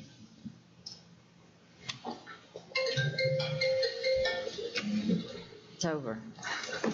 3.502, offer versus serve, no changes. Oh, I'm sorry, I missed 501, but it's not on. It's not, no changes. Okay. It wasn't listed on here. 503, no changes. Food employee health policy. Does anybody on the board have any comments, edits for that one? 3.600, insurance management.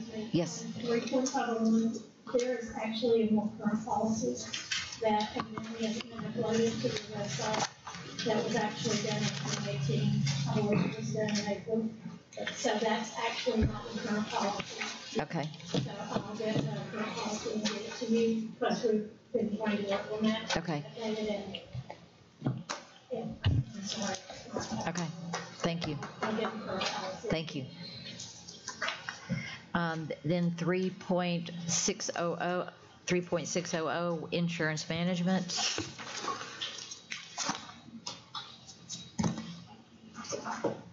Line 6 through 2, general liability.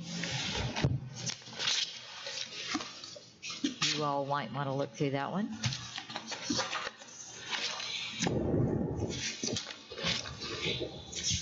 So, question. So are we just saying that we're going to change that to say general liability, colon, bodily injury, personal? I mean, that's just a correction or an addition? That's a reflection of what we're currently doing. Okay, all right. And yes, it will replace what we just there.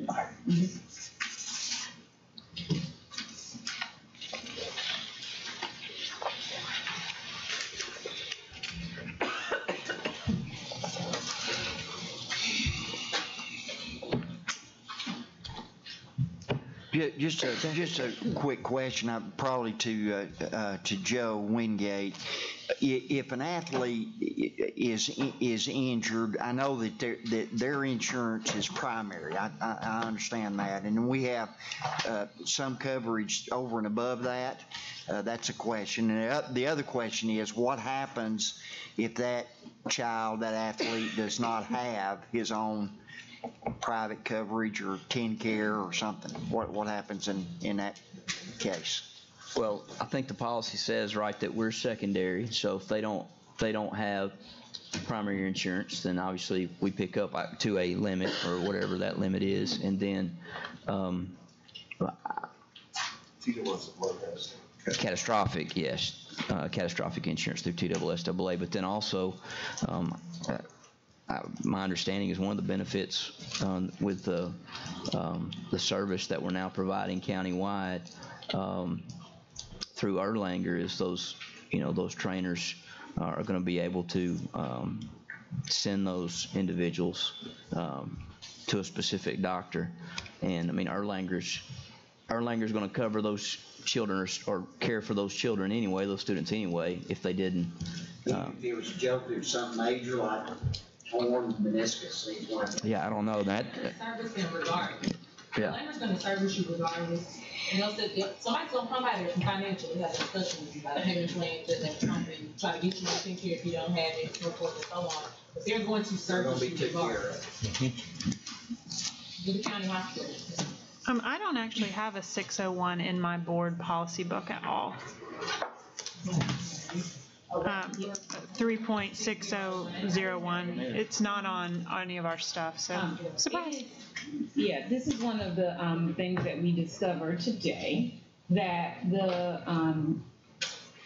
have a PDF of all the policies, but then when we went and looked at the website, 601 is on the website. It is not in the PDF. So this is part of the cleanup. So what we will do is make sure it gets in the PDF.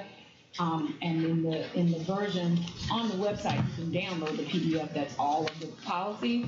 But somehow or another it never got linked that they were actually a compilation of all the individual policies. So 601, we can get you a copy of it. It's on the website, but we also need to put it in the overarching packet. Thank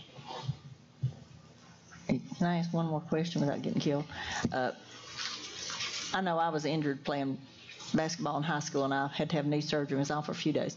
Just for clarification, I don't know how it works now, but if someone is hurt playing a sport in school and they have to be off, say, for surgery, is that counted against them for absentee? Can they make that up? How is that taken care of? I've had those questions asked by parents before. My kid's going to be counted absent, you know. So if they're out, you know, they're excused, you know, obviously they get a doctor's note or whatever the case is for the surgery, and then, you know, try to get them back as quickly as they possibly can, but they be excused. But I mean, some parents will say, my kids had perfect attendance and now this happens and this is going to be, you know, I guess there's nothing we can do about that. I think it should be, if it's a school-related accident, I don't think it should count against their attendance policy. Well, I just, you know, that's just something. Right. They can be provided homebound if they're out over 10 days for school, but it is counted. It is an excused absence, but it is an I think we need to change that policy. I think if they are hurt, you know, representing the school, I don't think that it should be counted as an absence at all. Yeah, that's just my opinion. I don't know what everyone else thinks. Law. I don't know if it's the law or not. Yes. It's because of average daily membership. We have to represent if they're there. If it's going to be a long-term injury to the point we would, if a student had knee surgery or broke a leg, we put them on homebound, which means that we can count them as present because we're sending a teacher. But if it's something that's shorter term and we don't do the homebound services, it would be in violation of the attendance and the state statute around making sure that we report student attendance for average daily membership. So they're allowed 5 excused absences with the parent note. Am I correct? 3. And after 3. Is it 3? 3 with the parent note, and then after 3, it has to be a doctor note. Yes, that is correct. Thank you. I'm through. Mr. Wingate, you ready for your evaluation? My evaluation, yeah. Ms. Lynn, thank you very much for that. I know that is a very tedious, arduous process looking at policy, but I am thankful that you're heading that up. I know all of us are, and thank you for all your work on that. Now we're going to move on to the evaluation instrument for our director of schools, or superintendent, however we want to phrase that. It says superintendent on the evaluation instrument. So obviously before you have the draft here of what we've compiled. This is mainly the work of myself and in meeting with Dr. Johnson, as we should do, to get his input on this. And then, so this was sent to you, obviously, a month ago. I asked you, or a little more than that, and ask everybody to kind of look over that and show up tonight with suggestions. A couple comments I'll make, then I'll open it up for discussion. And I believe I mentioned this when I sent it out, but anywhere that you see bold print was a change in language from the previous instrument, if those measurements were on the previous instrument. And then also on the last page, the addition of some quantifiable evaluation measurements, and these came directly from the targets, the areas of focus, target areas there, a part of the Future Ready 2023 strategic plan. And so what we did there was take the targets for those focus areas for the upcoming year, and Dr. Johnson was agreeable to make those a part of this instrument. And we agreed in looking at those, and again, that's open for discussion also. Everything else there was scored as a 1 through 5, but here these would be scored as a pass or fail. So either the target is hit or it is not. So after saying that, I will open it up for discussion, questions to the board.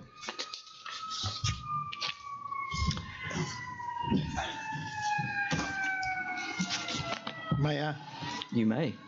Okay, I agree. I think Dr. Johnson's done some great things. I'm real proud of the way a lot of things are going. When we interviewed him, he said, I can correct me if I'm wrong, Dr. Johnson, what did we say that for the incentive for you, the reading level would go up to? Was it 50%? Third grade reading? No. No, I'm trying to remember what it was. So the goal is to move third grade reading to 50%. That's one of the focus 5, but it was 10 percentage points, which is significant. To get the incentive for you, though. Correct. It was to get 10 percentage points. 10%. Okay. And also another incentive for, I didn't remember it that way, but the other incentive was TVOS 4 was an incentive level and a TVOS 5. Yeah, composite countywide, 4. composite. Composite of 4 and a composite of 5. I think all 3 of those should be in there, and I think it should be numbered. Yeah. I agree that you can do it. I believe you're moving in that direction. So I would definitely push on that as a board. I think so philosophically, I think incentives are just that. And I think when you look at whether you take a coach or you take a CEO of an organization, if you have an incentive in the contract, that's not what they're evaluated on. So for instance, and I always use football, Nick Saban may have an incentive in his contract for he may get an extra $1 million for going to the BCS national championship game. He's not going to be evaluated for missing the BCS national championship game. He will get an extra bump because he got there. Or they look at things like the success rate of academics for their students, so he can earn an additional bit for meeting the incentive, but he's not evaluated on that basis. And so I just think there's a real fine line there from the standpoint of connecting an incentive to an evaluation rubric. That wasn't, I think, the spirit of the board's desire to put the incentives in the contract. Well, it's my idea to put the incentives in, and I do not back down from it. I felt like it was good. It was good for you. It was good for us, and to me, I think it should be part of it. That's just my opinion. Ms. Lennon. I'm confused. So are you saying we need to change the contract? No. I just think the evaluation should include that, the elements that are in the contract. Do that though? Hypothetically, if we get a TVOS 4, that Dr. Johnson would be rated a 4. If he got a TVOS 5, he'd be rated a 5. When we're doing the 1 to 5 evaluation. That's just, it's just my opinion. I may be the only one that thinks that. But, and the 10%, if he gets the 10%, third grade reading, that would be a 5. If he gets half the 10%, that would be a 4. Now, where would you put that? Yeah. And then Well, hang on just a minute. Ms. Lynn, you want to respond to that? Well, then you're evaluating him on the students, on how the students perform, and correct. That just doesn't make. So we have that. Yeah. Here. So board, right, I am here for students. With all due respect, this document that's before you is more rigorous an evaluation document than there are targets that we've included in here that are also including as a part of the weight for me, and there's very few superintendents that put themselves in that position, but I have confidence in our teachers and our leaders and our staff and our students in this community, and feel like we'll do that. So, I'm all about the accountability construct, the spirit of the incentive. You don't evaluate. I don't evaluate somebody on an incentive. We have differentiated pay plans for our teachers, and if they hit a certain metric, they get an additional piece of money, whatever that number is. We don't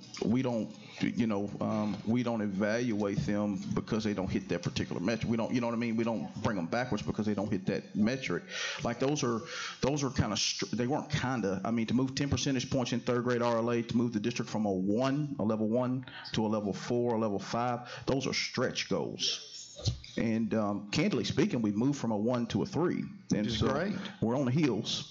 And I won't even get into the incentive because philosophically, I've got thoughts and ideas about what will happen when we meet those targets. But I think you got to be real careful with that in the construct of the evaluation and the spirit of having an incentive versus an evaluation tool. Mr. McClendon? I was going to say the same thing. If you want to explain kind of the reasoning, I go back to the football, you don't evaluate a football, he gets you to a bowl game, but he didn't hit that incentive of a national championship. He's not evaluated, he's evaluated on what he did, not what he didn't do, is how I would look at that. So I don't know can you kind of elaborate on why you think it should be in there? I hate to just keep going with the football analogy, but I've got relatives in Alabama. One of them played for Bear Bryant, and if the Alabama football coach does not get to a bowl game, he gets fired. And I don't want to fire Bryant. I don't mean that, but I'm just saying that I think that needs to be part of the evaluation process. And if I'm the only one that does, that's fine. I understand that, and I'll gladly accept what you guys want. But I think that was what when we interviewed him, he said, "I can do this." I believed him. And even that was part of the incentive, I think, is where I want him to be paid for that. I want him to be paid for that. So I think they're two different things. Your incentive is, your contract was 4 years, Dr. Johnson? 4 years. I mean, his incentive is, a one-time kind of, and is it a one-time or is it just every 10%? It was just set. The way I understand it, and maybe I'm incorrect, and we may need Scott here to evaluate it, but I understood once he achieved that was his level. I mean, he went up and stayed at that level. Yeah. And that was my understanding. That was the way I meant for it to be when I crafted it. I mean, I look at this as like a yearly evaluation. Right. And the incentives are, he has 4 years to hit those incentives. The incentives are the numbers that I would like to see being evaluated at. It has nothing to do with the pay. I would like to see if he gets to Steve Oz 5, I think he's level 5 on student achievement, just like teachers are evaluated on student achievement. If the teacher may get a really rough bunch of kids one year, and then he or she from the state can be evaluated pretty roughly because those kids don't achieve. I mean, can't you evaluate him on those on here, though? Because reading's on here for third grade, and it's what? I agree. 38%, so he goes to 10%. I'm in line with that.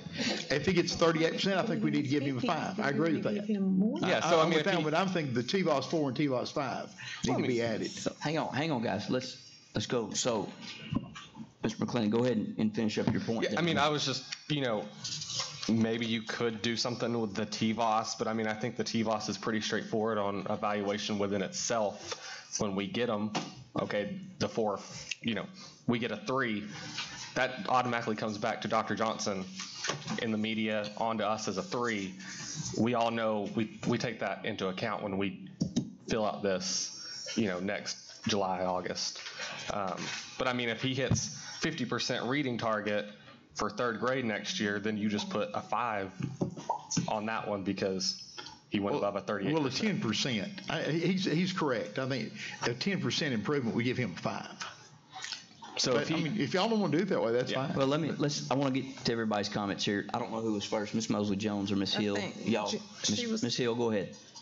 I will say when I compared these Focus 5 targets and recognizing it would be a full 30% pass-fail, I feel like these are really aggressive and they are appropriate and would be a measure of improvement. As I looked at all the different numbers we're going to be tracking as part of our strategic plan, there's so many. And TVOS and some of the others, I kind of felt like we're at the whim of the state legislature to some extent, and even the federal government as to what those are. I'm quite comfortable with the Focus 5 as they are, and think that that if Dr. Johnson is hitting these numbers, that's exactly where we need to be. Ms. Mosley-Jones. Well, I think I was just confused with the premise for Dr. Highlander's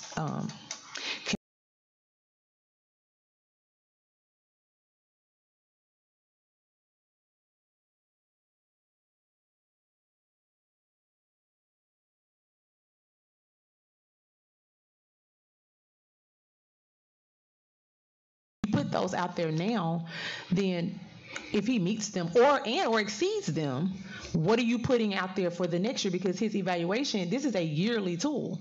So if he meets that, then what are you going to do next year? Just leave that blank and just stop at the main sections? Like we would have to remove all this because he's met or exceeded it.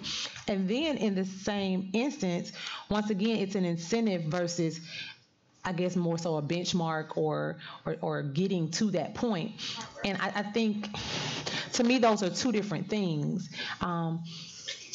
I love to have all my patients out every day, but if I don't get all my patients out every day, my boss doesn't dock me for that. Mm-hmm.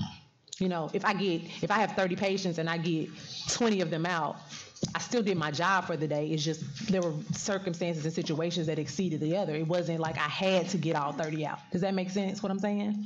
So I think it's a difference. And yes, he did say he could do these things, but he didn't say he was a magician and was going to come in here like David Copperfield and make this work, because he inherited a mess. So in hindsight, he's saying over a 4-year time frame, and he's showing he's able to do that. I don't know, I just don't understand the concept. I guess I'm not understanding the concept of why it's so important to put those things here now on an annual evaluation, when, like Jenny said and Tucker has said too, like these things they're aggressive, but he has also been aggressive in his work. So clearly, I think these are things he would be able to attain. It's going to take some work, but he would be able to attain them. But I don't know. I just think some just don't feel right with the statement. I'm sorry. I don't understand what's the premise. Mr. Hollander, go ahead. I think I understand what you're saying, and I'm not saying it has to be all at once, but I say if we measure it going toward that level, but now the TBOS is improvement that year. And I'm very pleased with it going from a 1 to a 3. I'm very pleased. I think he's done a good job. And our teachers are evaluated and how their scores are from year to year. And I think I agree. He's taken some aggressive steps. I think he's taken good steps. And if you all don't think he should be in there, that's fine. I'm with it. I'll be glad to go along with the majority. Mr. McClendon. I don't think he should be penalized in his evaluation for being ambitious when he came in. And if he is hitting this, getting at that 10% every year, chipping away, I think that's what we want him to do. And I'm not, and going back to TVOS, I don't necessarily want to penalize him. Yeah, that's what we need to be on, but just because he didn't hit a 4 or a 5, and next year 4 or 3, we're still satisfactory with the state, and then that third year we make that leap to a 4 or 5, then that's what we want to see, and that this year we don't need to penalize him for that. Well, if I could just say one thing, I want to clarify something, and I'll refer to Rhonda. I recall my first Skype interview, and Rhonda making the statement to me that she appreciated the fact that I was not promising the moon and the stars and the sky above. Maybe I'm paraphrasing. Rhonda had another little spin on it, I'm sure. But I didn't come in here saying this district was going to be a 5. I came in here talking about this district being the fastest improving. I will be very candid with you. This district has been a level 1 since 2012-13. and we moved to a 3 this year. And I have every anticipation and confidence in our teachers and leaders that we'll continue to move and matriculate in that fashion. But I think to bring a contractual incentive into an evaluation document is not something we would do to principals. Yeah.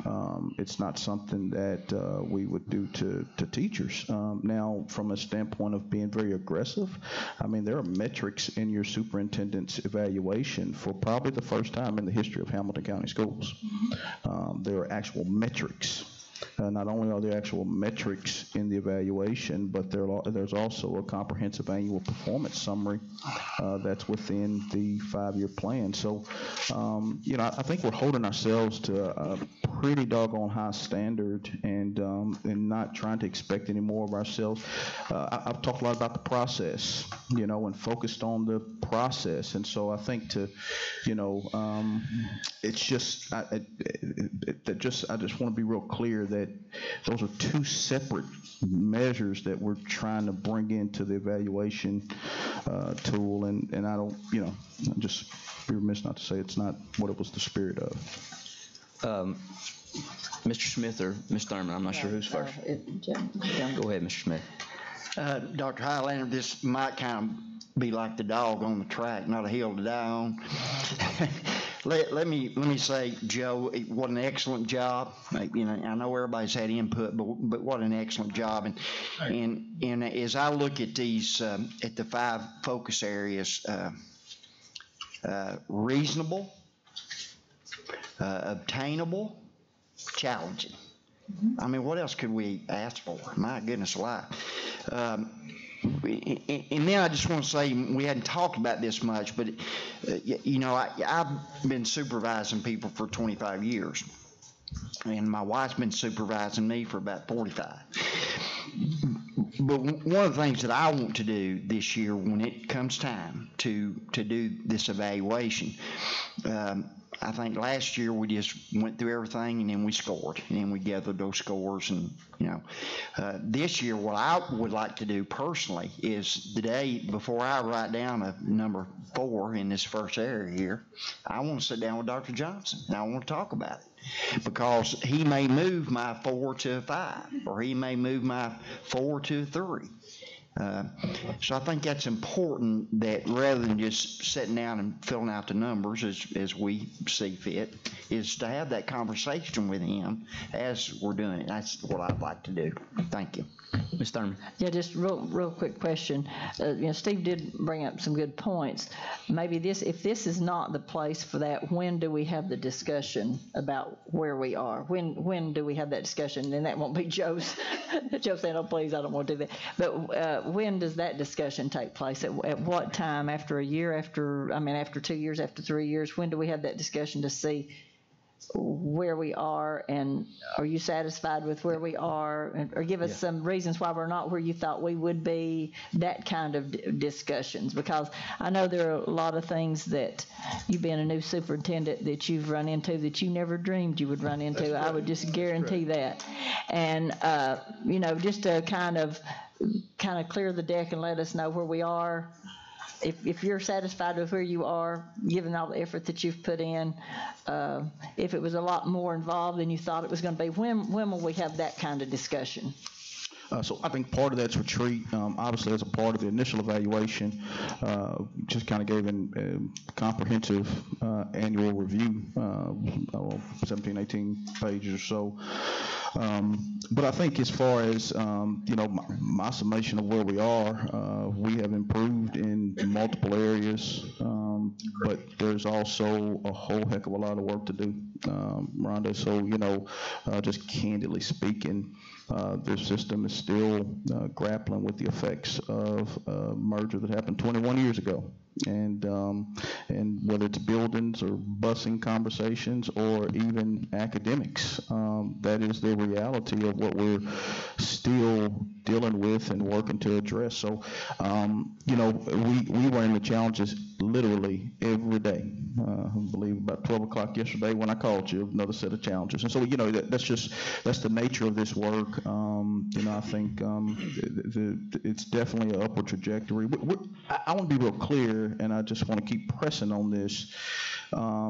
There's been some things this board has challenged me to do that are just unprecedented, really, in regards to what you've asked other superintendents to do.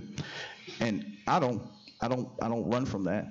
I embrace that, but again, I'd be remiss not to point out there has never been a superintendent in this district that has given 30% of his evaluation to specific targets and metrics. 30% of my evaluation to specific targets and metrics, and constantly updating the board trying to update the board on where we are. And so I will continue to engage in that work because I'm more passionate about children than I am anything else that we do. But I just would hope that the board would see that and understand that, and that we continue to work collaboratively to move the work forward. If I could say, thank you, Chairman. If I could say, I was not trying to create an adversarial position. Evidently, I did unintentionally. I am proud of what you've done, and Joe, I will take my dog off that track. There you go. Thank you. Ms. Hill. Okay, so I've put some thoughts on paper and sent them to Joe and Tiffany in advance of this meeting just so they would have them, because I'm kind of trying to learn how to work with the chairman and all that. But then I thought, well, it might be good to get my thoughts on paper for everybody to see, so I asked Sherry to hand it out. And I feel like, Rhonda, you're headed in the same direction, and we're getting in alignment about this, talking about reviewing, where we stand. This strategic plan, I think the more that we can make it a part of what we as a board do on a daily basis, the better. I can tell already that the system is using that. I see it in the schools. I see it in central office. So that's why I begin with suggesting that we just make some slight tweaks to this to align it with our strategic plan, to make sure that these things that we are measuring correspond with the things that the KPIs that we said last month mattered to us. And I don't think that would take a whole lot just to wiggle it around and probably not make anybody upset. Because when I started thinking about it that way, I noticed, like, for example, engaged community is one of our key strategic objectives. There's nothing about engaging people outside of the business community in this evaluation tool. So just something to consider, because if we don't, what we measure is what we move, and what we don't measure is what we forget. So to that point, whether you all think that it's worthwhile to do a little cut and paste and put some different headers in, outside of that, I just had 3 little sections. Under student achievement, we know that closing the opportunity gap is critical, and so I suggest that we add an element here that does relate to subgroups, because we know that ESSA is critical at the system level, and when we think about what we measure, in the same way that ESSA has said we have to look at subgroups, because subgroups get forgotten in the grand scheme of things, I think we would be wise to remember them in this tool. Staff and personnel, this felt a little bit like it had, it got a little in the weeds for me with item 3, when we were saying there would be a specific program for behavior management training for new teachers, when I start thinking about all the other training that we need to do. And so I just would suggest that as it relates to that we consider nixing item number 3 and adding to number 4, provide and behavior management training. Just a thought. It also kind of helps even things up. We kind of start weighting things evenly in that scenario, because I started looking at it and thought, gosh, staff is the most important. It's more important than student achievement. And then board relationship, this makes me laugh when I see my email because it's a picky grammar thing, and then I proceeded to have multiple misspellings in my email. So sorry about that, y'all. I'm a very fallible person. Just to tweak the language so that we have some consistency, keeps offers to keep. And then finally, I just wondered if number 4 was really necessary. Again, keeping it tight, following through on our initiatives and strategies. If we're hitting these numbers and we're doing all these things, do we need one that says that he follows through on what we told him to do? Thank you. Yeah, I'll go ahead and respond to a little bit of that. Jenny, thank you for the input. As I looked at that, number 1, my first thought was, absolutely the Future Ready 2023 strategic plan is a combination of the board's priorities along with Dr. Johnson and his team's vision for where we want to go and how that aligns with the board's vision for where we wanted to go, which I greatly appreciate that because we spent a lot of time putting together a strategic plan, as Ms. Thurman pointed out when we started that process almost 2 years ago, that, hey, we've got one, but it was, I won't say outdated, but hadn't been updated in a while, and so we decided to do that, and then Dr. Johnson came on board shortly after, and we're able to mesh those into something that I think is something we can be proud of. My answer to that would be, I wonder, as you talk about as the board, the work that we do, is if we're gonna have some discussion about board self-evaluation at the retreat. My comment would be that this is Dr. Johnson's evaluation, and so if we're talking about embedding the initiatives and the plan around Future Ready into our work as a board, then my suggestion would be that we include that in our self-evaluation. Makes perfect sense. That's not, again, these 5 focus areas, that's not our work. That's his work and his team's work. And I disagree. I think this is our work. This is Chattanooga's work. This is Hamilton County's work. That's our vision as a school board, and we charge him and we hire him to do that work. So that's what I'm saying. But if we want to say, hey, we're embedding that into what we do as a school board, then we make that a part of our self-evaluation. How well are we pushing those initiatives? Does that make sense? And then down there in number 2,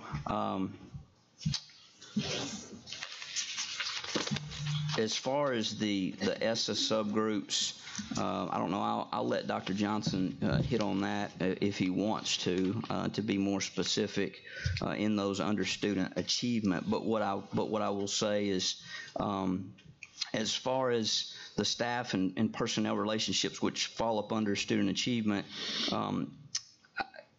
and just again responding to the comment about trying to even that up. I don't think that staff and personnel relationships are more important than the student achievement part. It's just as a board, these are things that we've said, hey, these are important. These are places where we're lacking. And in order to get us to where we want to be in student achievement, we've recognized, and Dr. Johnson recognized when he came in, that we had to take a serious look and really needed to be a paradigm shift in how we were going about acquiring staff, training staff, developing staff, recruiting staff,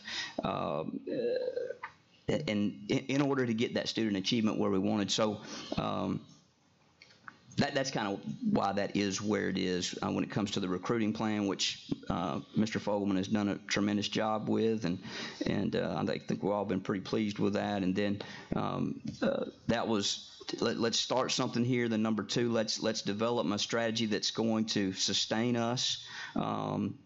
And that we'll talk more about on Thursday night, I think, also. And then number 3, under staff and personnel relationships, the deal there is, and you folks have been around here longer than I have as far as the intimate details of behavior management, but we've not necessarily, other than a code of conduct, had we've not had any behavior management training, period. So I'm with you on maybe taking the next steps and maybe even getting more detail on how we do that. But our charge to him was, we need something, because we've not had that. I mean, when you look at student conduct around the county, and particularly in secondary schools, it's been very inconsistent, and some of that is because, again, there's not been a system-wide approach. But some of it's just because there's been no training for that, you know, and so that's kind of where that item came from. And again, all these we can. I just want to address kind of why they are where they are and the language around those. And then, lastly, and listen, I'll let Ms. Thurman, if she wants to, comment on this, because I know she was pretty adamant about making sure that this was in there. But that's all that statement says, is that the initiatives and the strategies that have been communicated to us, right? And I talked about this morning, that leaders take initiative. They see a need and they step out and say, hey, we're going to address that need. So when he brings an initiative to us, he sees a need, an issue, and then says, hey, here's the strategy around which I'd like to attack that issue or that need. That when he communicates that to us, and Ms. Thurman, I would like for you to speak to that, because I know you had issue with that in the past, but that, hey, it's not just lip service. The superintendent's going to follow through on the policy. So it doesn't necessarily correlate with, I mean, it does, but it doesn't with the 2023. It's just saying, hey, when you bring these things to us and you're passionate about these things and you say you're going to do them, we want to make sure that you follow through on that. And it might be something as large as a plan, the scope of 2023, or it might be something much smaller than as tonight when he said, hey, we're going to make sure that bus drivers have access to a manifest, you know, on the bus. Well, we want to make sure that 2 months from now we're not having the same conversation and going, hey, I thought you said you were going to do that. You know, does that make sense? So, Ms. Thurman, do you mind saying something about that? Oh, I don't mind at all, because so many times we think we've handled things because we said it in a board meeting, and then we find out a few months later that we've forgotten, and then an issue comes up and say, well, we thought we did that. Well, it hasn't been taken care of. There have been many things like that. I thought of one just a minute ago that has left me now, but I think both of these deserve their. I don't see how you can hardly combine those two. Is that what you want to do, or just omit them, or what? I was suggesting omit number 4, but it sounds like it is a relic that needs to stay for a while. Well, and then under staff and personnel relationships, because it was so specific about developing it for new teachers, and then there was another element for new teachers under number 4.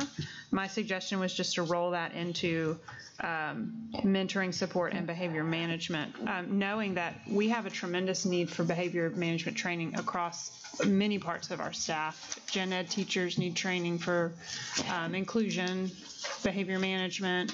We've got trauma-informed needs. Well, back to this. That's what I was saying. Number 4 on this. One thing that I think of. I mean, even back when Joe Connor was on the board, and that seems eons ago, that we were talking about evaluating some of our consultants.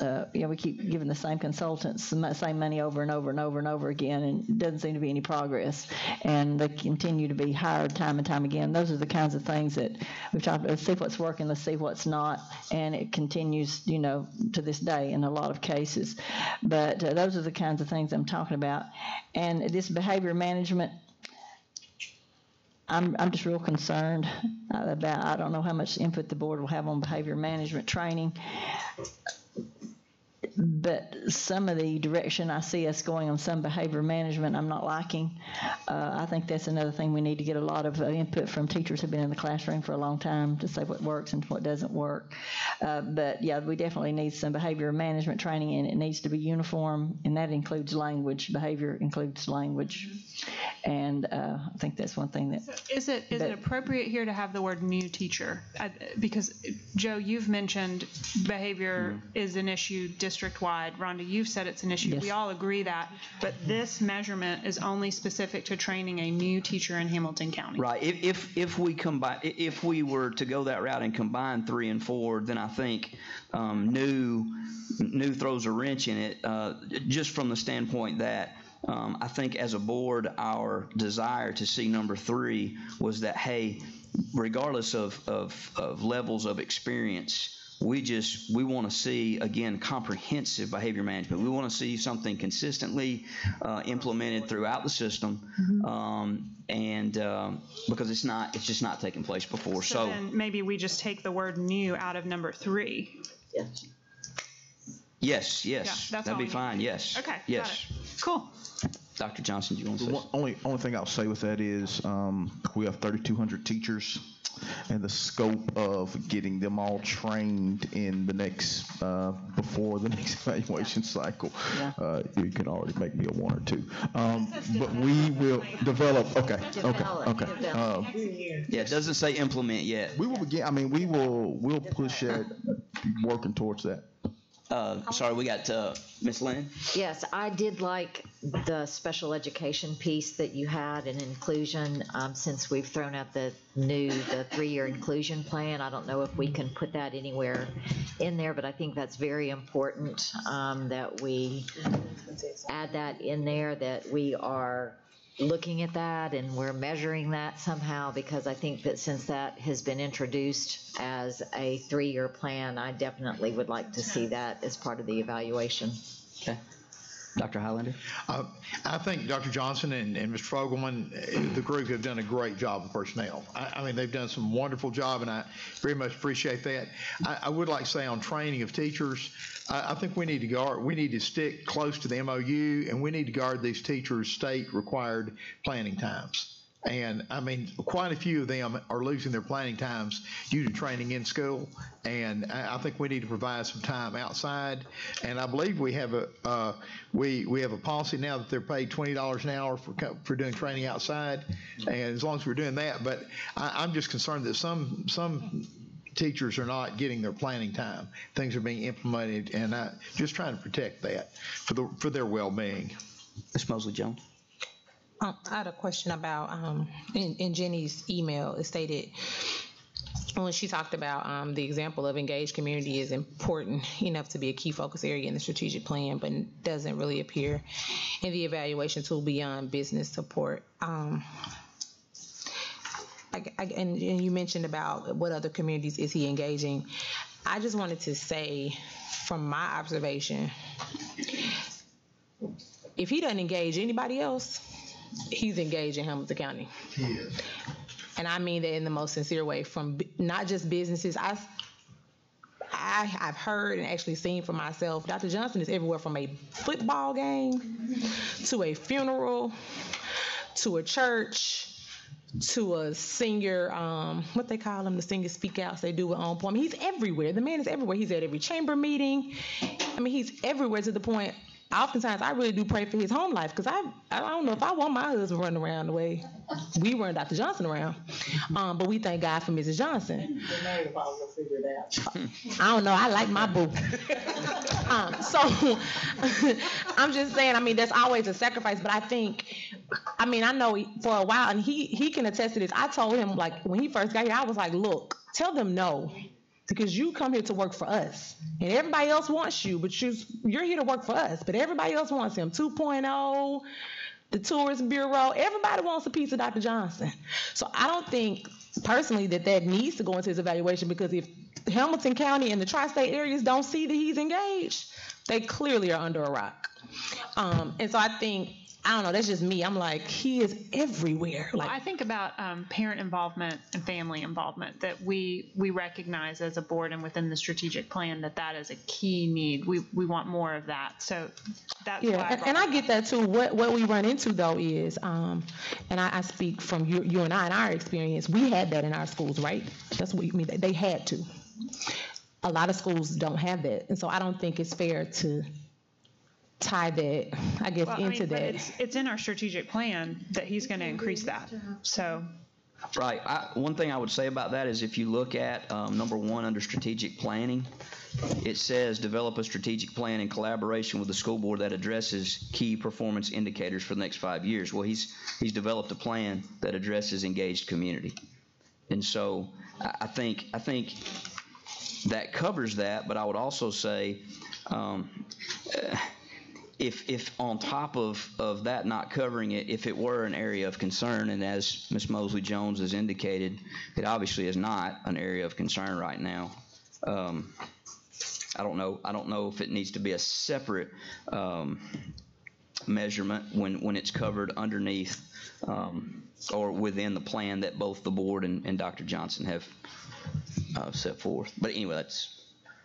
Ms. Thurman, I saw you had your mic on a minute ago. Or did you just have it on? Okay.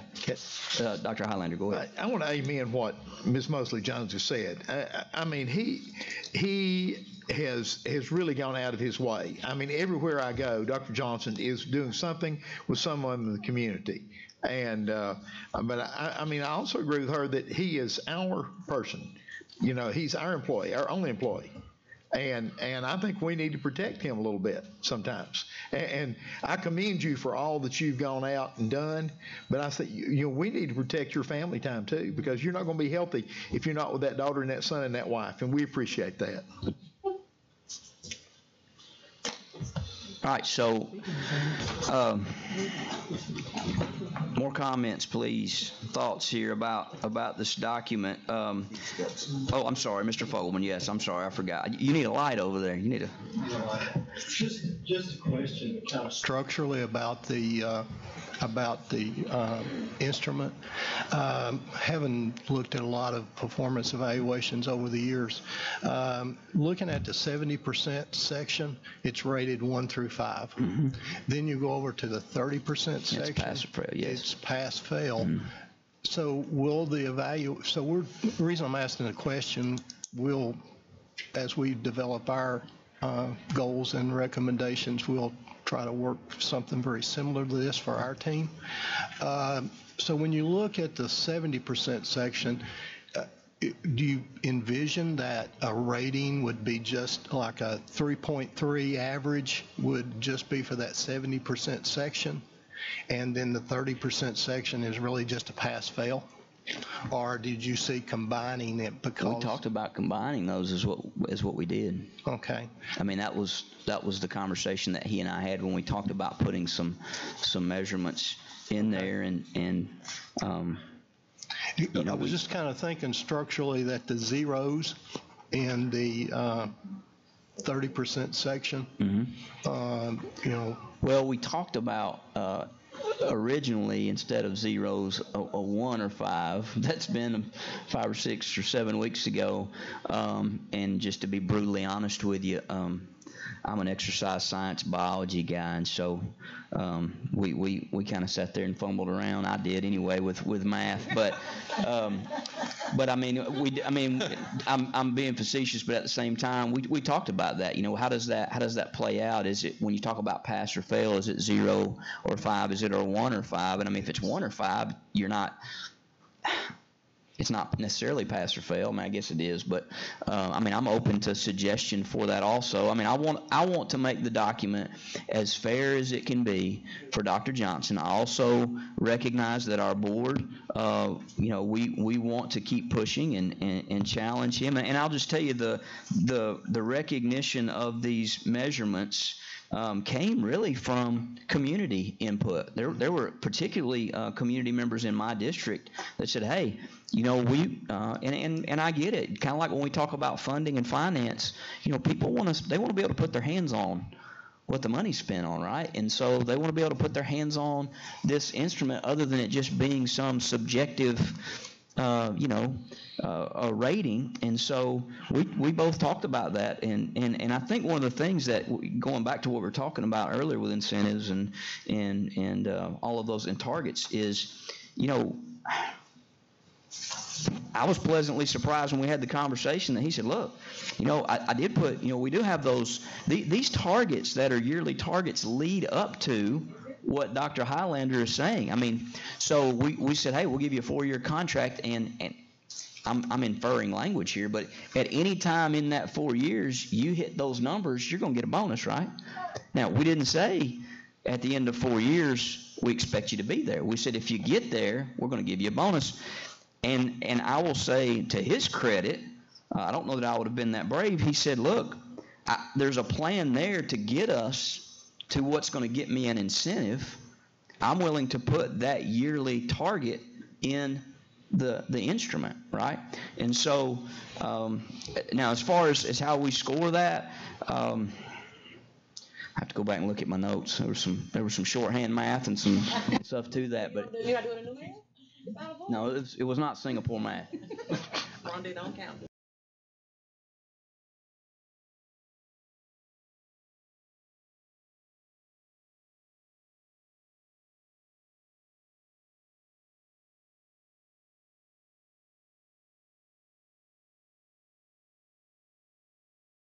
Section and the 30% section. If I could make a recommendation, I think we should go 1 to 5, and because if he gets close to it, don't give him a 1, give him a 4.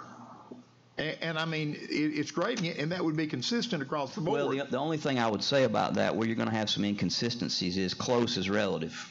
I agree, but that's going to be subjective. Okay. And the only reason I say that is that's going to get us away from a purely objective instrument there. And you're going to have some subjectivity. Yeah, I mean, well, if it's pass or fail, there won't be. Mm-hmm. Well, so we have 1 to 5 scales in other areas. So I would rather be consistent, go to 1 to 5 scale. That's me, and I think he's going to score very well on it. But I think we need to be consistent, go 1 to 5.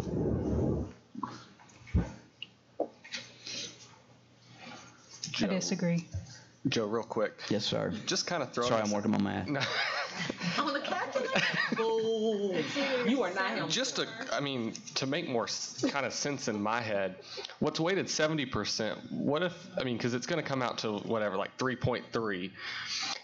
None of our scores are going to vary on the pass or fail.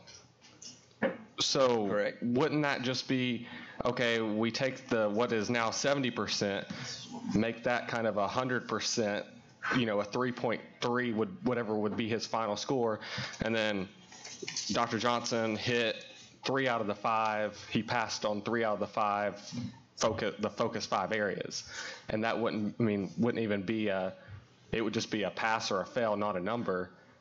Well, and I'm remembering now what we got to. So let's say he hits 3 of the 5 targets. Okay. He hits 3 of the 5 targets. He's scoring a 3. Right. On the focus 5 areas, and that goes back to our scale. So to clarify, just to make sure we're all on the same page, because right now the language says it's a 5 if you hit it or a 0 if you don't. What we're actually saying it's a 1. It's a 1 or a 0, and that way that you get it. You have 5 objectives. So to your point, if he hits 3 of them, that's a 3 on your 5-point scale. Because it would skew it if it was it's a 2 on your 5-point scale. You to get an overall rating, we were just talking about how you calculate an overall rating. You just want to make sure that you have 5 points as the max for the 70%, and 5 points as the max on the 30%. Because if it was a 5, 5, 5, that you're really skewing your numbers there.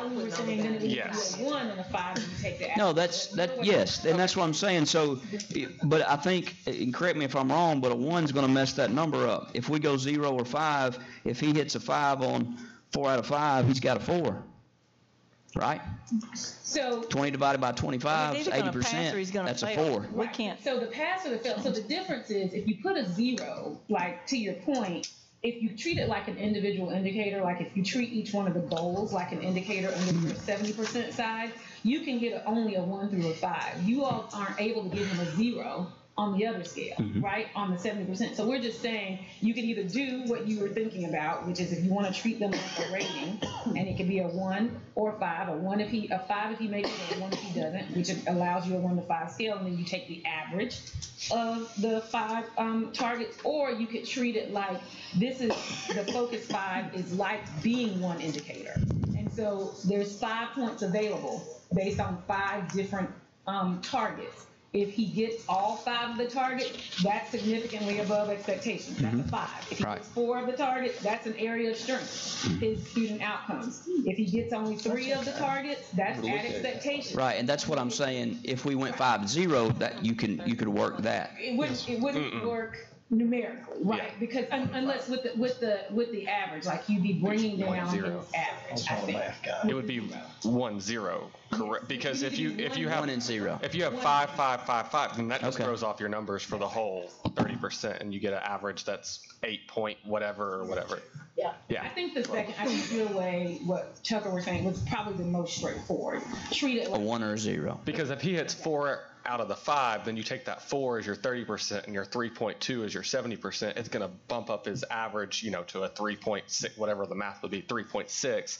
And that's how it would even out in weight. Well, everybody's youngest brain, and everybody's score should be the same on this last part. Right.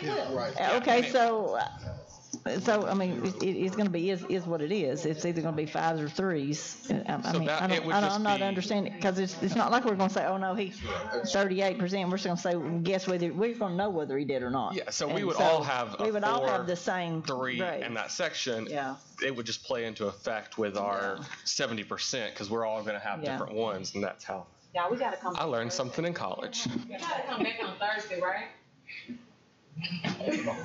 To vote. Yeah. So if you're saying is a 1 and a 0 gets us where we need to be, I don't see how 1s and 5s get us where we need to be. I see how a 1 or a 0 or a 5 or a 0 get us where we need to be. I go on that. 1 and 0. All right. Okay. 1 and 0. So just change past to 1. Some of us are not math majors like you. Dr. Johnson, any comment? No. And the mechanics are, we're not averaging them, just for the technical details, we're adding them up. Okay. And that's how we're not averaging. We're not averaging, we're just adding them up. I thought we were being unfair to him if we're averaging. I do not want to be unfair to him. Yes. All right, so as far as other parts of this, let's go back to staff and personnel relationships. We'd like to remove new from that statement. Is that correct? Is everybody good with that? Yes. So we're going to, the behavior management training for all teachers, right? Any other language there? I don't think we've deleted anything. Am I correct on that? All right. Any other language? Now, I will say this, and Ms. Hill brought this up and I didn't address it. You all tell me if you want me to change this. She did say, as far as the grammar of board relationships, keeps to keep or offers to offer. My thought behind keeps and offers is that's continual action as opposed to one-time action. But I mean, I don't know if it makes any difference if it's keep or keeps, but I'm open to whatever the board thinks. For items 1 and 2. What you're saying is it does connote continual action rather than one time. I see what you're looking at. It does connote continual action. I'd say keep it. Not keep, just keep. Which one? On the ESSA? Well, do you want to hit on that real quick? Yes. Well, Jenny, do you want your question on the student achievement closing opportunity gap in ESSA? So I'll say one of our areas we know is just the gaps, in particular within our subgroups, and looking at them. We're meeting with schools today around that. So I don't think that's a bad consideration at all for the board in regards to keeping an eye on it. and continuing to push that way. Okay, so if we added an item there, I mean, what's the will of the board as far as what that looks like, how that reads? So it'd be a third item under student achievement, just in regards to achievement of subgroups. I mean, it's measured in the state. Perhaps it's a version of number one. Identify and implement necessary changes, organizational changes to support subgroup student achievement. Okay. Any thoughts on that from anybody else? I mean, I'm okay with that. Dr. Johnson's okay with that. Anybody else thoughts on whether it's the language of that or making it a third with that? A third measurement there under student achievement. Correct. I agree. Thank you. Ms. Ford, you getting this? I'm trying to write this down. I've got it. We'll get together. Both of us, I think. Okay. All right. Any other thoughts there on this instrument? I'd like us to be able to vote on this thing Thursday night. We're behind. Anything else? All right. Meeting adjourned.